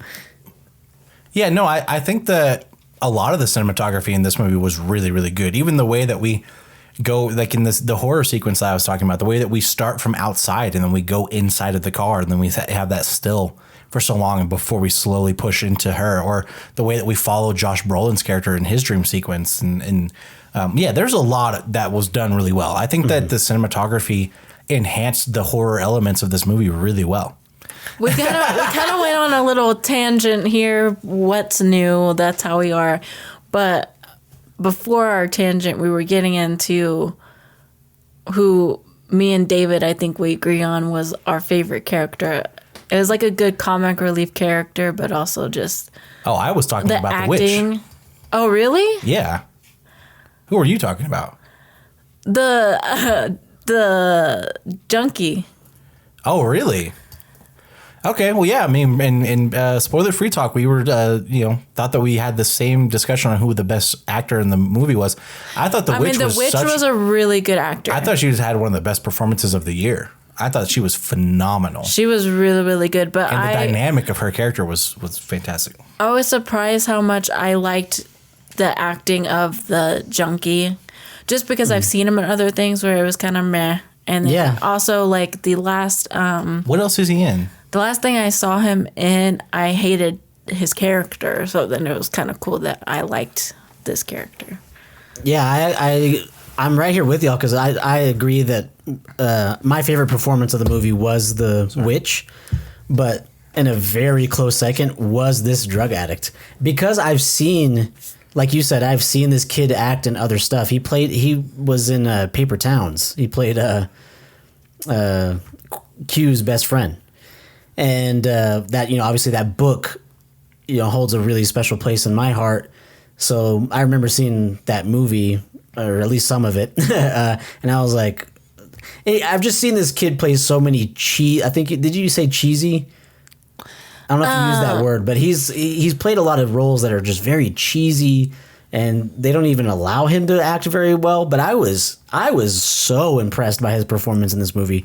Because we talked about how good the homeless man was, how good the acting of the homeless man was in Eddington.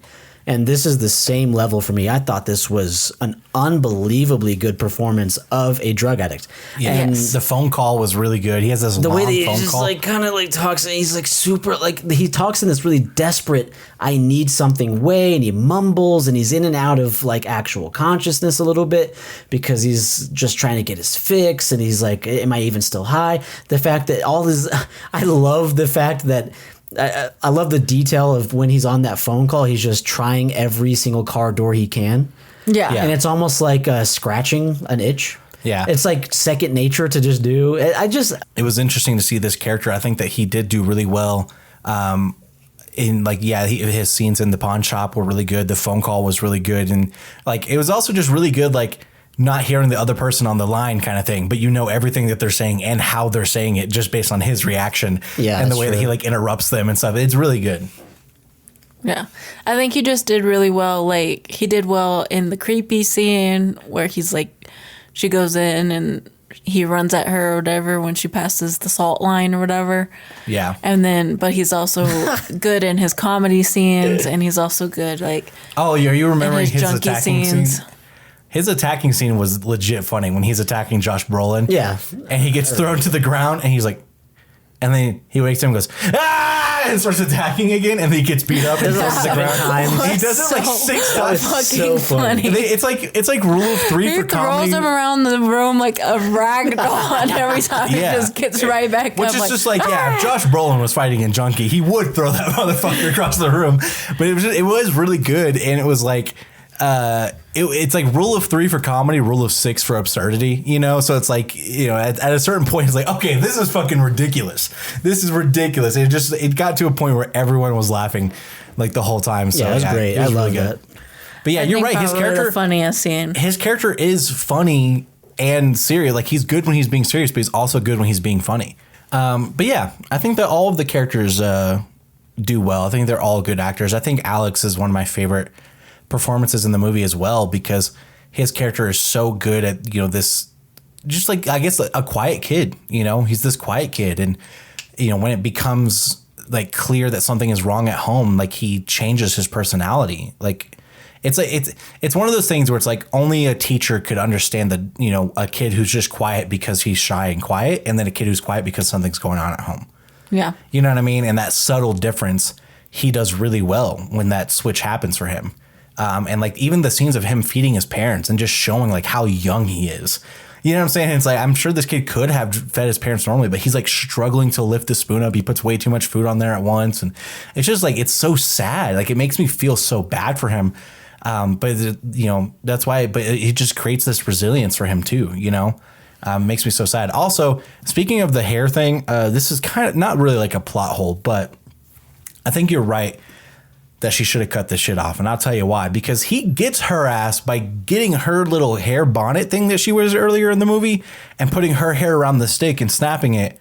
And I'm like, you only have 2 fucking strands of hair. Cut that shit off and you're invulnerable. And then you'll live forever. I'm like, yeah, and he was smart enough too that, and watching her enough that I thought at first he was gonna take hair off the wig, and I was like, yeah. But then you see then that he sees does get it. a blonde hair out. Yeah, he doesn't grab Grayish a wig blonde, hair. whatever. He's like, he does it very smart. And it's like, yeah, I think you're right. It just, you don't really like, we all see these things and you go, well, just do that. You know, like, I think that happens a lot in horror movies. We're like, why don't you just do this? And then he does that. You know what I mean? It's like, he does the thing that we would all say to a horror movie character, just do that and then you would win. And he does it. And then he wins. Before we wrap it up here, you guys both wanted to talk about this voiceover, right? This opening voiceover. God. Yeah, the opening voiceover gives you the entire premise of the movie. It goes, this is a real story about when I was, about stuff that happened in our town. And at 2:17 a.m., 17 kids went missing. I'm like, okay, just do the fucking Star Wars crawl at this point. The galaxy, far, far. Like, I hated it. I think if you want to show this, because David had mentioned, you know, there's a lot happening here. So either you add an extra 20 minutes, you know, to the movie to get to this point where the movie starts, which is at an assembly. I just think you start the assembly with no context. Because do you know what he says in the assembly? He goes, 17 kids are missing from your classroom.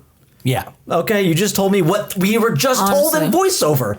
Like, why did I get told this twice? And with a cheesy ass little kid, the voiceover is atrocious in this movie. It's maybe the worst I've seen all year. And I hated the voice, especially at the end.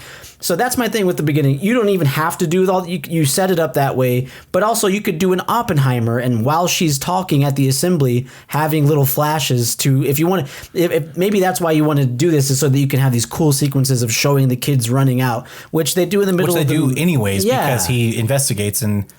Yeah, I mean, you see them on the camera. You still have a way to show it. It's like there's absolutely zero, if not negative, need for the voiceover. And at the very end, I hated the fact that we couldn't have It ends abruptly either way, but I hated this voiceover that comes in and is I hated the voiceover. And everyone lived unhappily ever after. The end. I hated the voiceover What? at the end even more than the voiceover at the beginning because It is worse than the beginning. Yeah. I was like, I don't want you to tell me that. I don't want you to tell me that, oh, this kid went into adoption because this trans never got pulled. Let me decide. Like, give me that story. Have him walk away with his kids in his arm while he's still just staring blankly and all the other kids are standing there. And let me in my head go, I wonder if they stay in that trans forever. You know what I'm saying? Like, let me finish the story in my own head. Like, give me the rest of that. Like, it was just very late. Like, I think of John Green all the time with this. Like, how he loves to say, what happens at the end of my books is up to you. It's your story now. You know, so when they give us this ending, they give us, hey, this is what happened after this movie. I'm like, why? Don't tell me that. But it also just makes end this story entirely who they choose to be the narrator makes entirely no sense whatsoever. Just some random kid. Like, it's a random kid who was not in the class, and then she still sounds like the same age of the kids that currently went missing, which again doesn't make sense because at the very end she's like, and like years later or whatever, he just started talking this year, and I'm like, so were you in the school with them? Were like, you literally, not? you sound like the same. Like, if this was years ago, shouldn't you sound older, ma'am? But even then, like, why are you telling us the story? And I think that it would have been creepier, and we still would have understood. I mean, eventually, it would have added to mystery, but also would have been just as fine if you just had music, like eerie music playing, or even had nothing playing and just show at the beginning these kids, like, show a clock saying 2:17 and then show all these kids running out the way they did into the darkness and then cut to assembly. Like, even that would have been just like cold fine. open. Yeah. A cold open would have been way better. Kind of like because then I would have been like, okay, what the fuck is going on? Kind of like It Follows. Yeah, It would have Follows been has a cold open. Very It Follows, yeah. Which worked really well. Really, really well. The It Follows cold open is one of my favorite horror movie. Next to Sinister, which also has a cold opening. True, yeah. Sinister has the best cold opening of any horror movie I've ever seen, and it works. It works so well. Yeah. You have to love it for that. So, I like your idea. That's good. But yeah, I agree with both of you guys. I think that this is a really, really bad voiceover for the reason why we hate voiceover. We say we hate voiceover because it's, show don't tell. And voiceover is the opposite of that. And voiceover is, and like they didn't do the thing where they give like character details, which I hate that even more. Like I hate the voiceover. Like, this is John. He's the kind of guy who like, I'm like, oh, fuck off. Yeah, and I really love your take too of like how they fuck up the ending, because I love where they ended the movie. Yeah. It's like, okay, witch is dead, the end. That's what it should have been. Yeah. Now, they fuck it up by trying to give you extra this and start force feeding you a epilogue. Could you Are they imagine called if at the end epilogues? of Bring Her Back, Prologues? Which one of the two? an epilogue is the end of the movie. Okay. Yeah, epilogue, yeah. But yeah, if in Bring Her Back afterwards there was a voiceover going, and then this woman got arrested. She spent 25 years in prison. The other girl got adopted by a new family, and in her new family, whatever.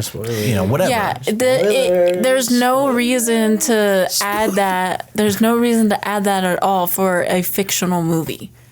The only point of adding that is if it's like based off of a true story or a documentary type shit or something. Like they went on. This guy got arrested and got sentenced to 17 years and all that shit. But they did say it was a true story. So this actually happened. Oh, that's right. She said. You can't just say that. Now, speaking of endings of this movie, a positive about the ending of this movie is the way they do the credits was very creative. Yeah, a little triangle, and they went up angled. David was so happy about that. I was just like, I have not seen a movie that does like the crawling credits in a creative and original way in a really long time. So I loved it. It was cool. And the music in this movie is really good too. It is. The music is great in this movie. Yeah, and the one that plays at the end has like such a Harry Potter kind of fantastical element to it that works really well. Which is good for witches. Which is one of the best scores, Really good music in that series. And one of the greatest composers of all time. But yeah, just like I said, here's how I would fix the beginning of the movie. Get rid of the voiceover, do this.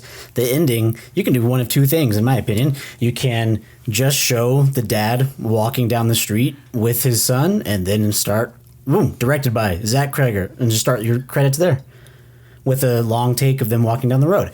Or if you want to be more stylistic, I think it would have been cool to have one final overhead bird's eye view of the witch's torn apart body with all the kids standing in a circle around it. Yeah. Yeah. Or even if you wanted to cut back to Alex with his head poking through his two parents who were just completely still. Yeah, and do him a sad hugging them. ending. You could have done that. Yeah. And that would have been another way to show. I thought of that too. There's so many shots at this ending sequence that could have been the last shot or even a shot that they could have added. And they didn't do any of that shit. didn't. Also, they did this shitty voiceover and it really irked me, man. I do want to say I love that they didn't call a bunch of attention to it, but I love the reveal, quote unquote, at the end that Archer's kid is the one that was bullying Alex in school. Yeah. It's like, oh, of course. His kid was the bully the whole time. Of course he was. Look at him, bro. He's a kid with long black hair. That's like, your kid's going to be a bully. I think he's wearing camo too. Which is already, red Anyways, flag. I just thought that was funny. And his dad dreams of AR-15s. Yeah, honestly. But yeah, I mean, the movie was good. Absolutely. It's, again, there's what Dave said. The bad stuff that makes it bad is not as impactful as the good stuff that made it good. Yeah. Yeah. Yeah.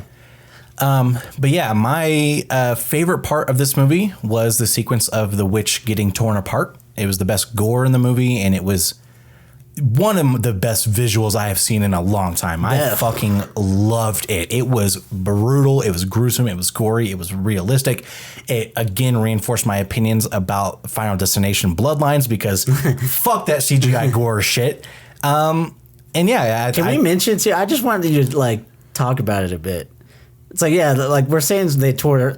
They reach into her face and start using their fingernails to pierce through her skin, and they start tearing out her eyes, and then eventually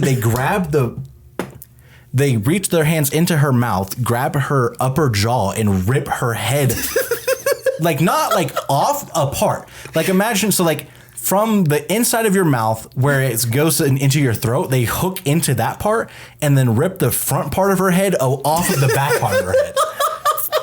It was. And then it starts gushing blood everywhere. Crazy. While they're they have this mob kind of sound. The kid's like, It was very. They take her legs and they rip them Mortal apart. Kombat-esque. Yes, it's a very Mortal Kombat type of kill. yeah. My least favorite part of the movie, actually, for me, was the jump scares. I just, like I said, I did not get got by them. I thought they were very predictable, and I think that I think for me, they kind of ended horror sequences that would have been really good without them. All right. My favorite part of the movie was the same as yours. It was the witch getting torn apart scene. It was worth. That's one of those moments where you go, that was worth the price of admission alone. That alone will make me rewatch this movie 4 or 5 more times. And I'm gonna go I'm gonna slow mo it. I just want to see because it happens really fast, and that's what makes it so good and shocking, and which also makes you want to watch it again. You go, no, go back. So fantastic! Loved that scene. That was awesome. An amazing cinema.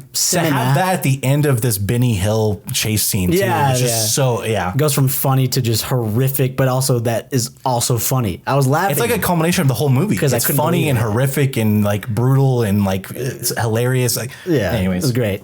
So I love that scene as well. My least favorite part, you'll never believe, my least favorite part of the movie was the voiceover. There you go. Done. Yeah, I agree. I think that my favorite part of the movie, just seeing the kids run through the thing, it was so freaking funny. But also I think what I really liked about it was that the twist was that it was witchcraft and not something paranormal like we assumed it was gonna be, because I feel like we assumed it because a lot of people that do scary movies tend to go paranormal or something. Right now we're in our cult era. Doesn't make sense. So so it was kind of cool that it was. It wasn't super demonic witchcraft. It was more it was just I know how to do this shit for my own benefit. Yeah, there's no Self-taught. she's not there's no pentagrams or there's no devil Oh my God, I just thought of a term. What? I was trying to think of a term for this, a self-taught witch. Rate this 1 out of 10. A entrepreneur. -2 out of 10. Y'all are wrong, but yeah. Go on. Keep going. Entrepreneur, not in that context, could be really good. My least favorite part is, I agree with Daniel, was the kid voiceover. I'm giving this movie a 7.5 out of 10. Well, I'll get mine out of the way because it's boring. I am giving this one a 7.5 out of 10. I was upset hearing Dave say that. I was like, God damn it, man. We always give... But it's also kind of a special bond. 7.5 out of 10. What do you think, Danielle? Yeah, I think I would give it like probably 8 out of 10 for me. Yeah, so we're all pretty much the same area. Yeah. So before we get into a part 2, real quick, we are going to play a little review here from our good friend of the pod, friend of the stream, streamer with us. You know him. You love him. Here's the review of Weapons from our friend. You know him and love him. He's one of your favorites. And you won't believe who's coming on. Here we go in 3, 2, 1. A man who needs no introduction. No introduction needed. Timothy! Yay. Hey, Wild Dream. I'm literally backing out of the theater after just having seen Weapons. Is it dangerous for me to be doing this? Absolutely. Am I going to run over somebody? Probably, but they probably deserved it.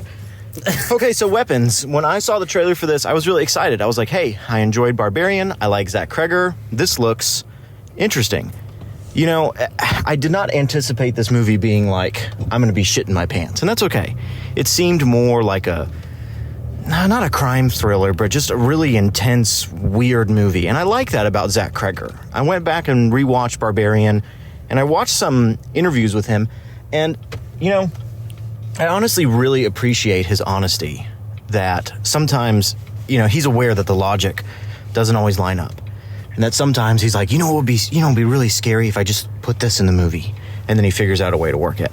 I think a lot of people would hear that and be like, oh, this guy doesn't know what he's doing. This guy doesn't know how to make a movie. And I can understand that. I can understand why people would think that.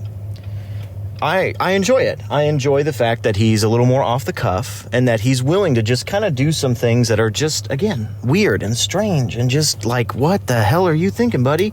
Because it's more about the vibes than it is, all the logic lining up perfectly fine. So I am A-okay with all of that. Hold on. I'm about to run into somebody here. A-okay with that. That's fine with me. Does not bug me. Weapons. Weapons. Look, when Daniel and David review things, they have their own internal scoring, And I always hear them like, oh, hey, I really enjoyed that movie. That was a fun time. I'm going to give it a 5 out of 10. They're very harsh with their numbers. Well, really, they're not harsh with their numbers. I'm just so generous with my numbers. If I see a movie that I'm like, oh, that was neat, but I'm never going to watch it again, I would probably give it a 7 out of 10, which is ridiculous for them. I understand that. Insane. And so even with my super generous scoring scale, I'm going to give Weapons like a 4 out of 5, maybe even a 3 out of 5. Look, there were moments that creeped me out where I was like, no. There were moments that I laughed, and I like that about Zach Cregger. I like that. There were moments like, this is hilarious. These characters are saying the wildest shit ever, or they're doing just crazy. I loved it. There were really sections that I was like, that's funny. But the title cards. Guys, I don't hate title cards as much as David does. But this movie actually might make me hate them even more. I do not need this movie to tell me when we're switching perspectives of characters. We can understand it.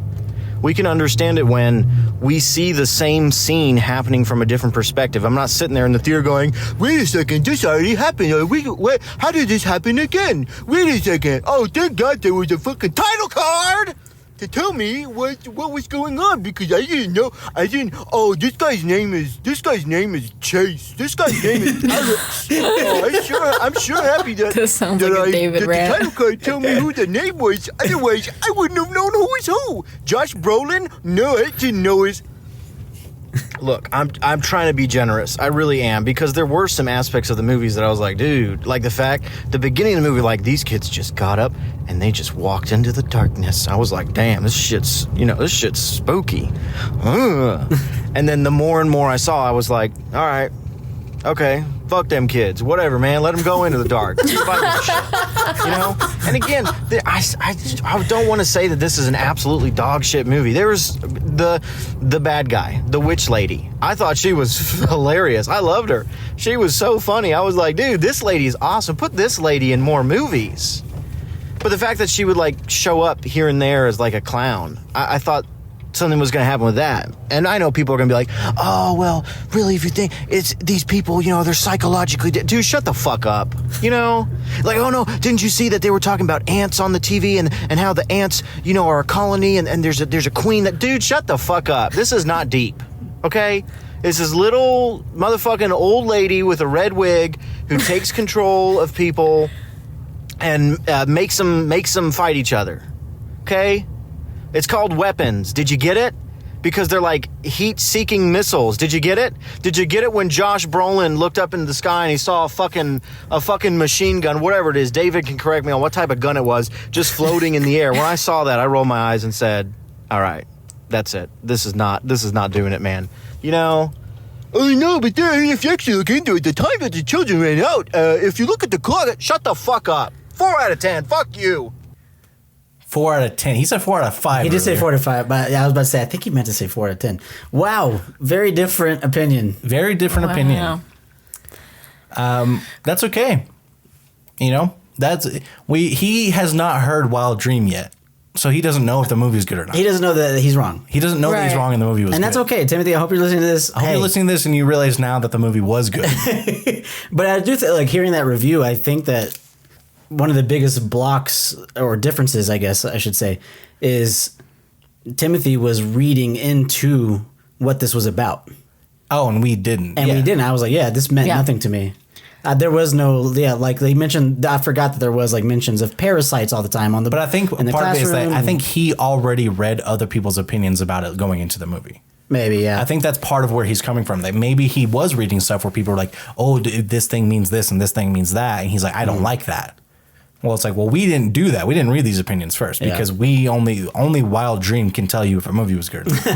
So, but we are going to get into part 2 and see what even more people think about this movie, see if there's any interesting trivia. Ooh. And Danielle is going to read us some Google reviews. Oh, Google. Only unhinged people write movie reviews on Google, and we're excited for that.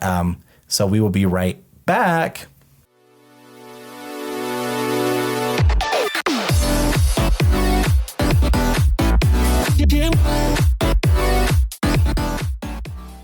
And we are back with part 2 of the podcast. Yeah! One of the things we brought up a little bit earlier is that Barbarian was a review that we lost our part 2 due to a technical difficulty.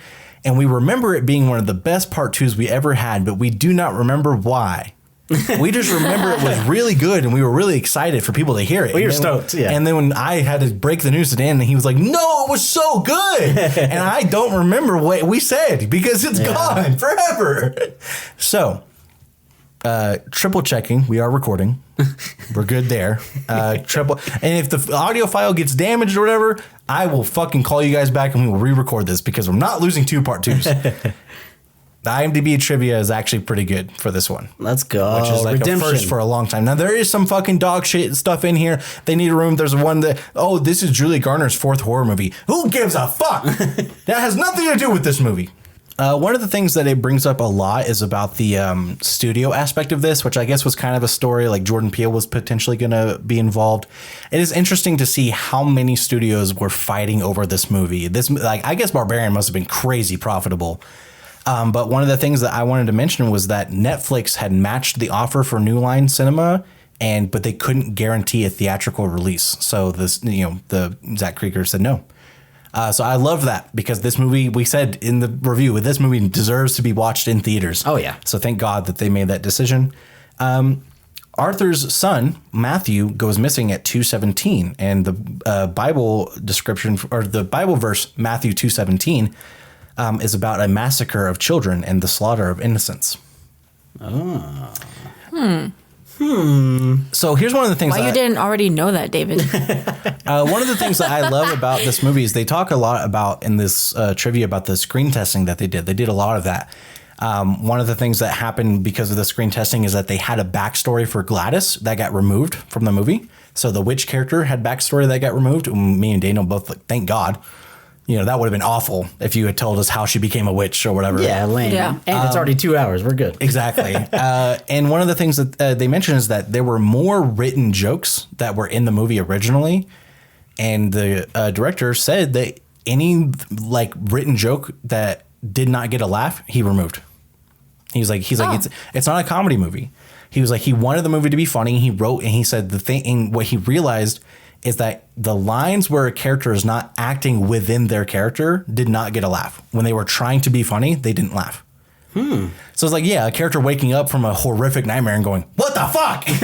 was funny because that's something the character would do. Yeah. You know, it's just funny because of he's doing that, you know? So if it didn't get a laugh, they removed it. I was like, dude, that's good filmmaking. That's care. That's intent. That's cool. That is trying to make the best product that you can. And you don't see that as often. Ugh. Yeah. I wish more comedy movies did that. Yeah, for real. Oh, one of the things they said is that when Alex is driving with his dad to school, he asked his dad, how long is Aunt Gladys going to be here? He says, I don't know, no longer than a month. And no longer than a month later, she was dead. Hey, shout out to Whitmer Thomas, by the way. My guy. Somebody mentioned that the way that the kids move is very puppeteer-like and very much like they are being controlled via puppeteer. The voiceover at the beginning of the movie says that the kids run out and they never return, is what it says in the voiceover. And although the kids are found, they do never return because their consciousness never returns. I didn't really notice this in the sequence because it was going so quickly, but this says that in the ending sequence, you can see the kids are tearing off pieces of the witch and consuming them. And I do remember there being some blood on their mouths at the end, but I don't remember them like actually eating them. But she does tell Alex, I can make your parents eat each other if I wanted to. And so it seemed like maybe he had that idea in his head when he snapped it. And that's why they were running after her and they were eating her.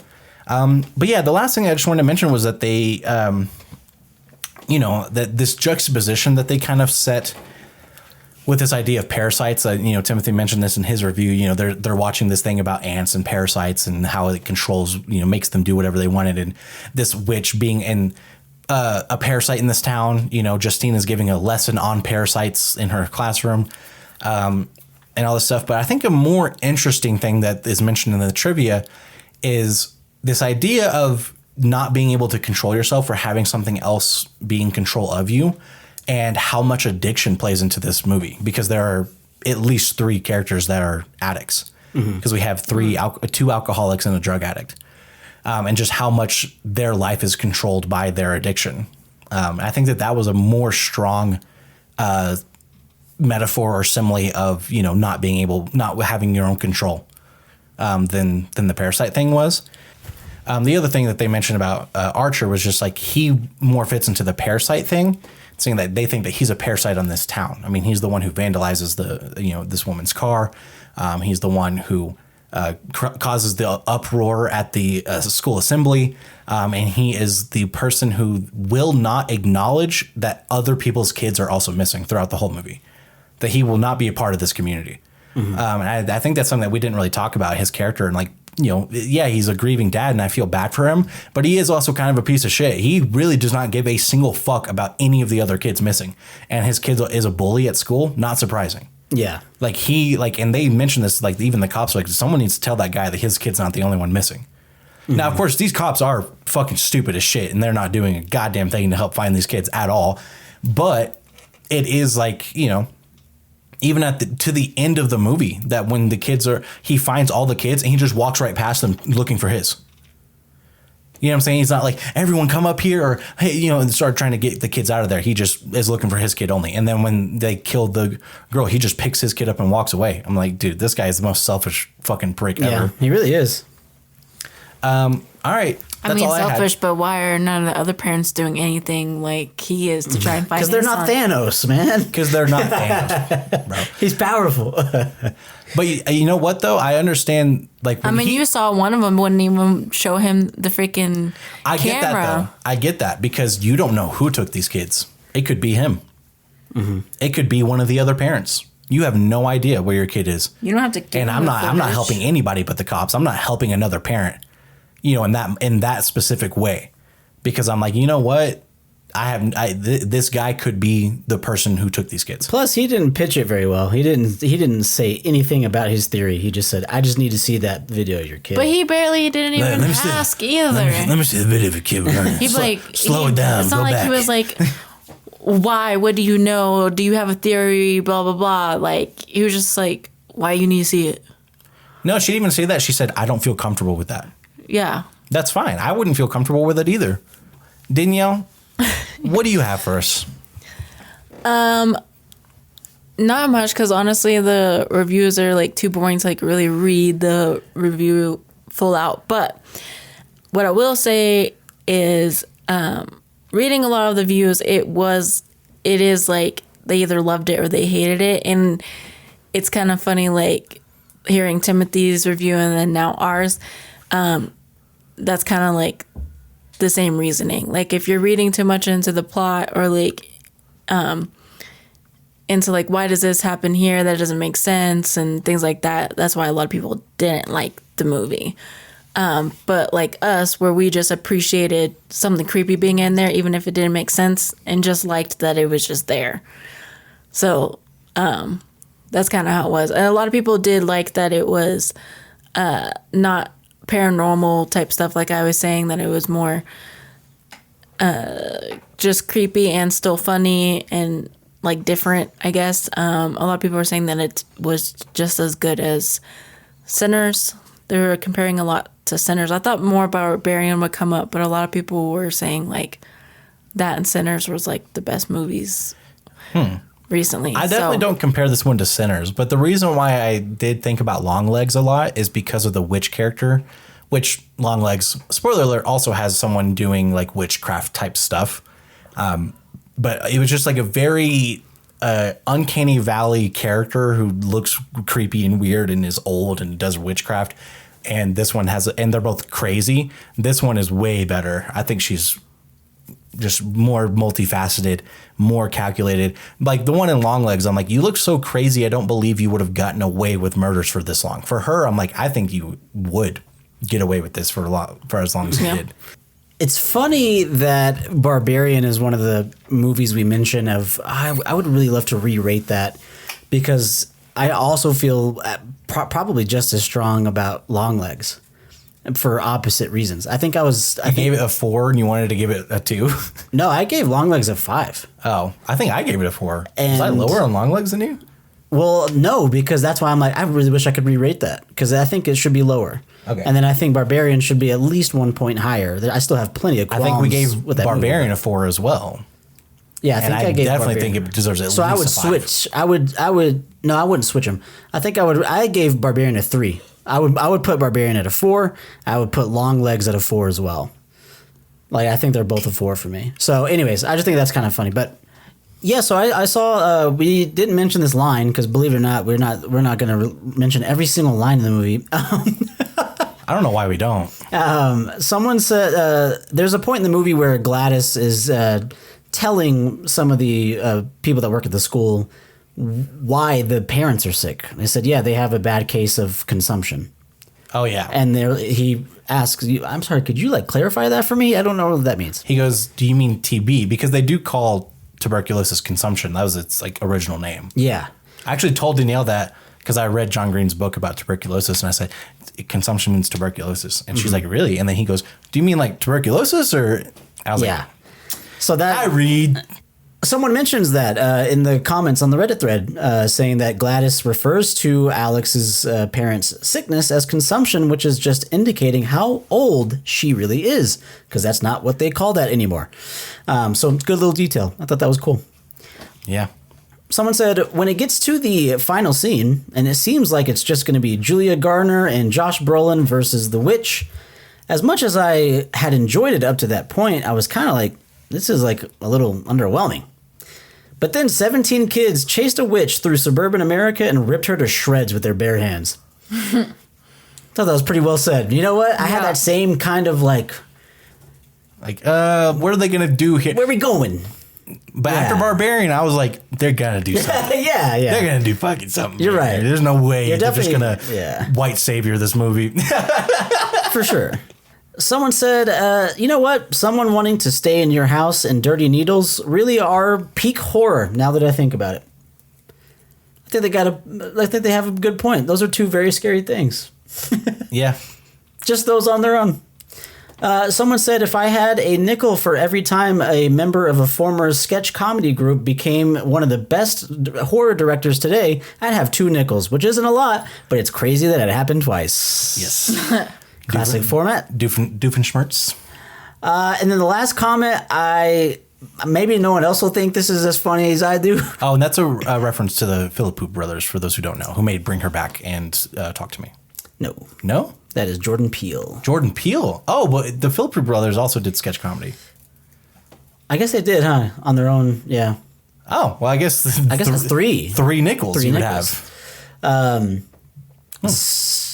To me, this comment is really funny. I don't know if this is referencing something but so without any context, someone just commented while everyone's giving their review and their thoughts on the movie. Someone said, the creepy kid whose whole class disappeared keeps buying all the fucking Campbell's chicken noodle. So true. At what point? It's crazy that they wait so long to do a wellness check. They wait so long to do a wellness check, and there is a kid going to the store to buy all of the chicken noodle soup every single day. Yeah. Why is he by himself? Why is he buying all this soup? Who's giving him money for this, by the way? Hey, that little abandoned kid keeps buying all the chicken noodle, man. I just love that comment. Hell yeah. He's not even the last kid yet. Like, that hasn't even happened yet by the time he's buying all this chicken noodle. Yeah, that is very strange. That is kind of a plot hole, too. It's like, why has no one showed up? Like, these 2 people didn't go back to work. No one from their work has contacted them. This kid is by himself at the grocery store every day. Very divisive movie, it sounds like, so far. Some ups and downs there. But a good one. Danielle, thank you so much for joining us today. We really appreciate you being here. And we're sorry about Wicked. You're very welcome. We're sorry about Wicked, but we'll guarantee a Danielle Wicked Part 2 appearance. In fact, we might remove one of us for Danielle. Danielle only episode. Danielle only review. But yeah. So no, I'm just kidding. You know, anytime it's musical, Danielle and I have to riff off each other. All right. Yeah, our two musical performers. That's right. You guys can get involved in the conversation. Let us know what you thought about this movie. If you went to go see it, let us know what you thought of this episode. You can reach us at Wild Dream Pod on Instagram and TikTok. We're streaming all the time, especially coming up on the horror spooky season. If you want to see more horror spooky stuff from us and talk to us about horror movies and spooky stuff, come and visit us. We are at Wild Dream Stream on Instagram, TikTok, and YouTube. But until next time, we love you. We kiss you. Good night. Good night. And tomorrow may the sun come out. And they never did a podcast again. They never did a podcast.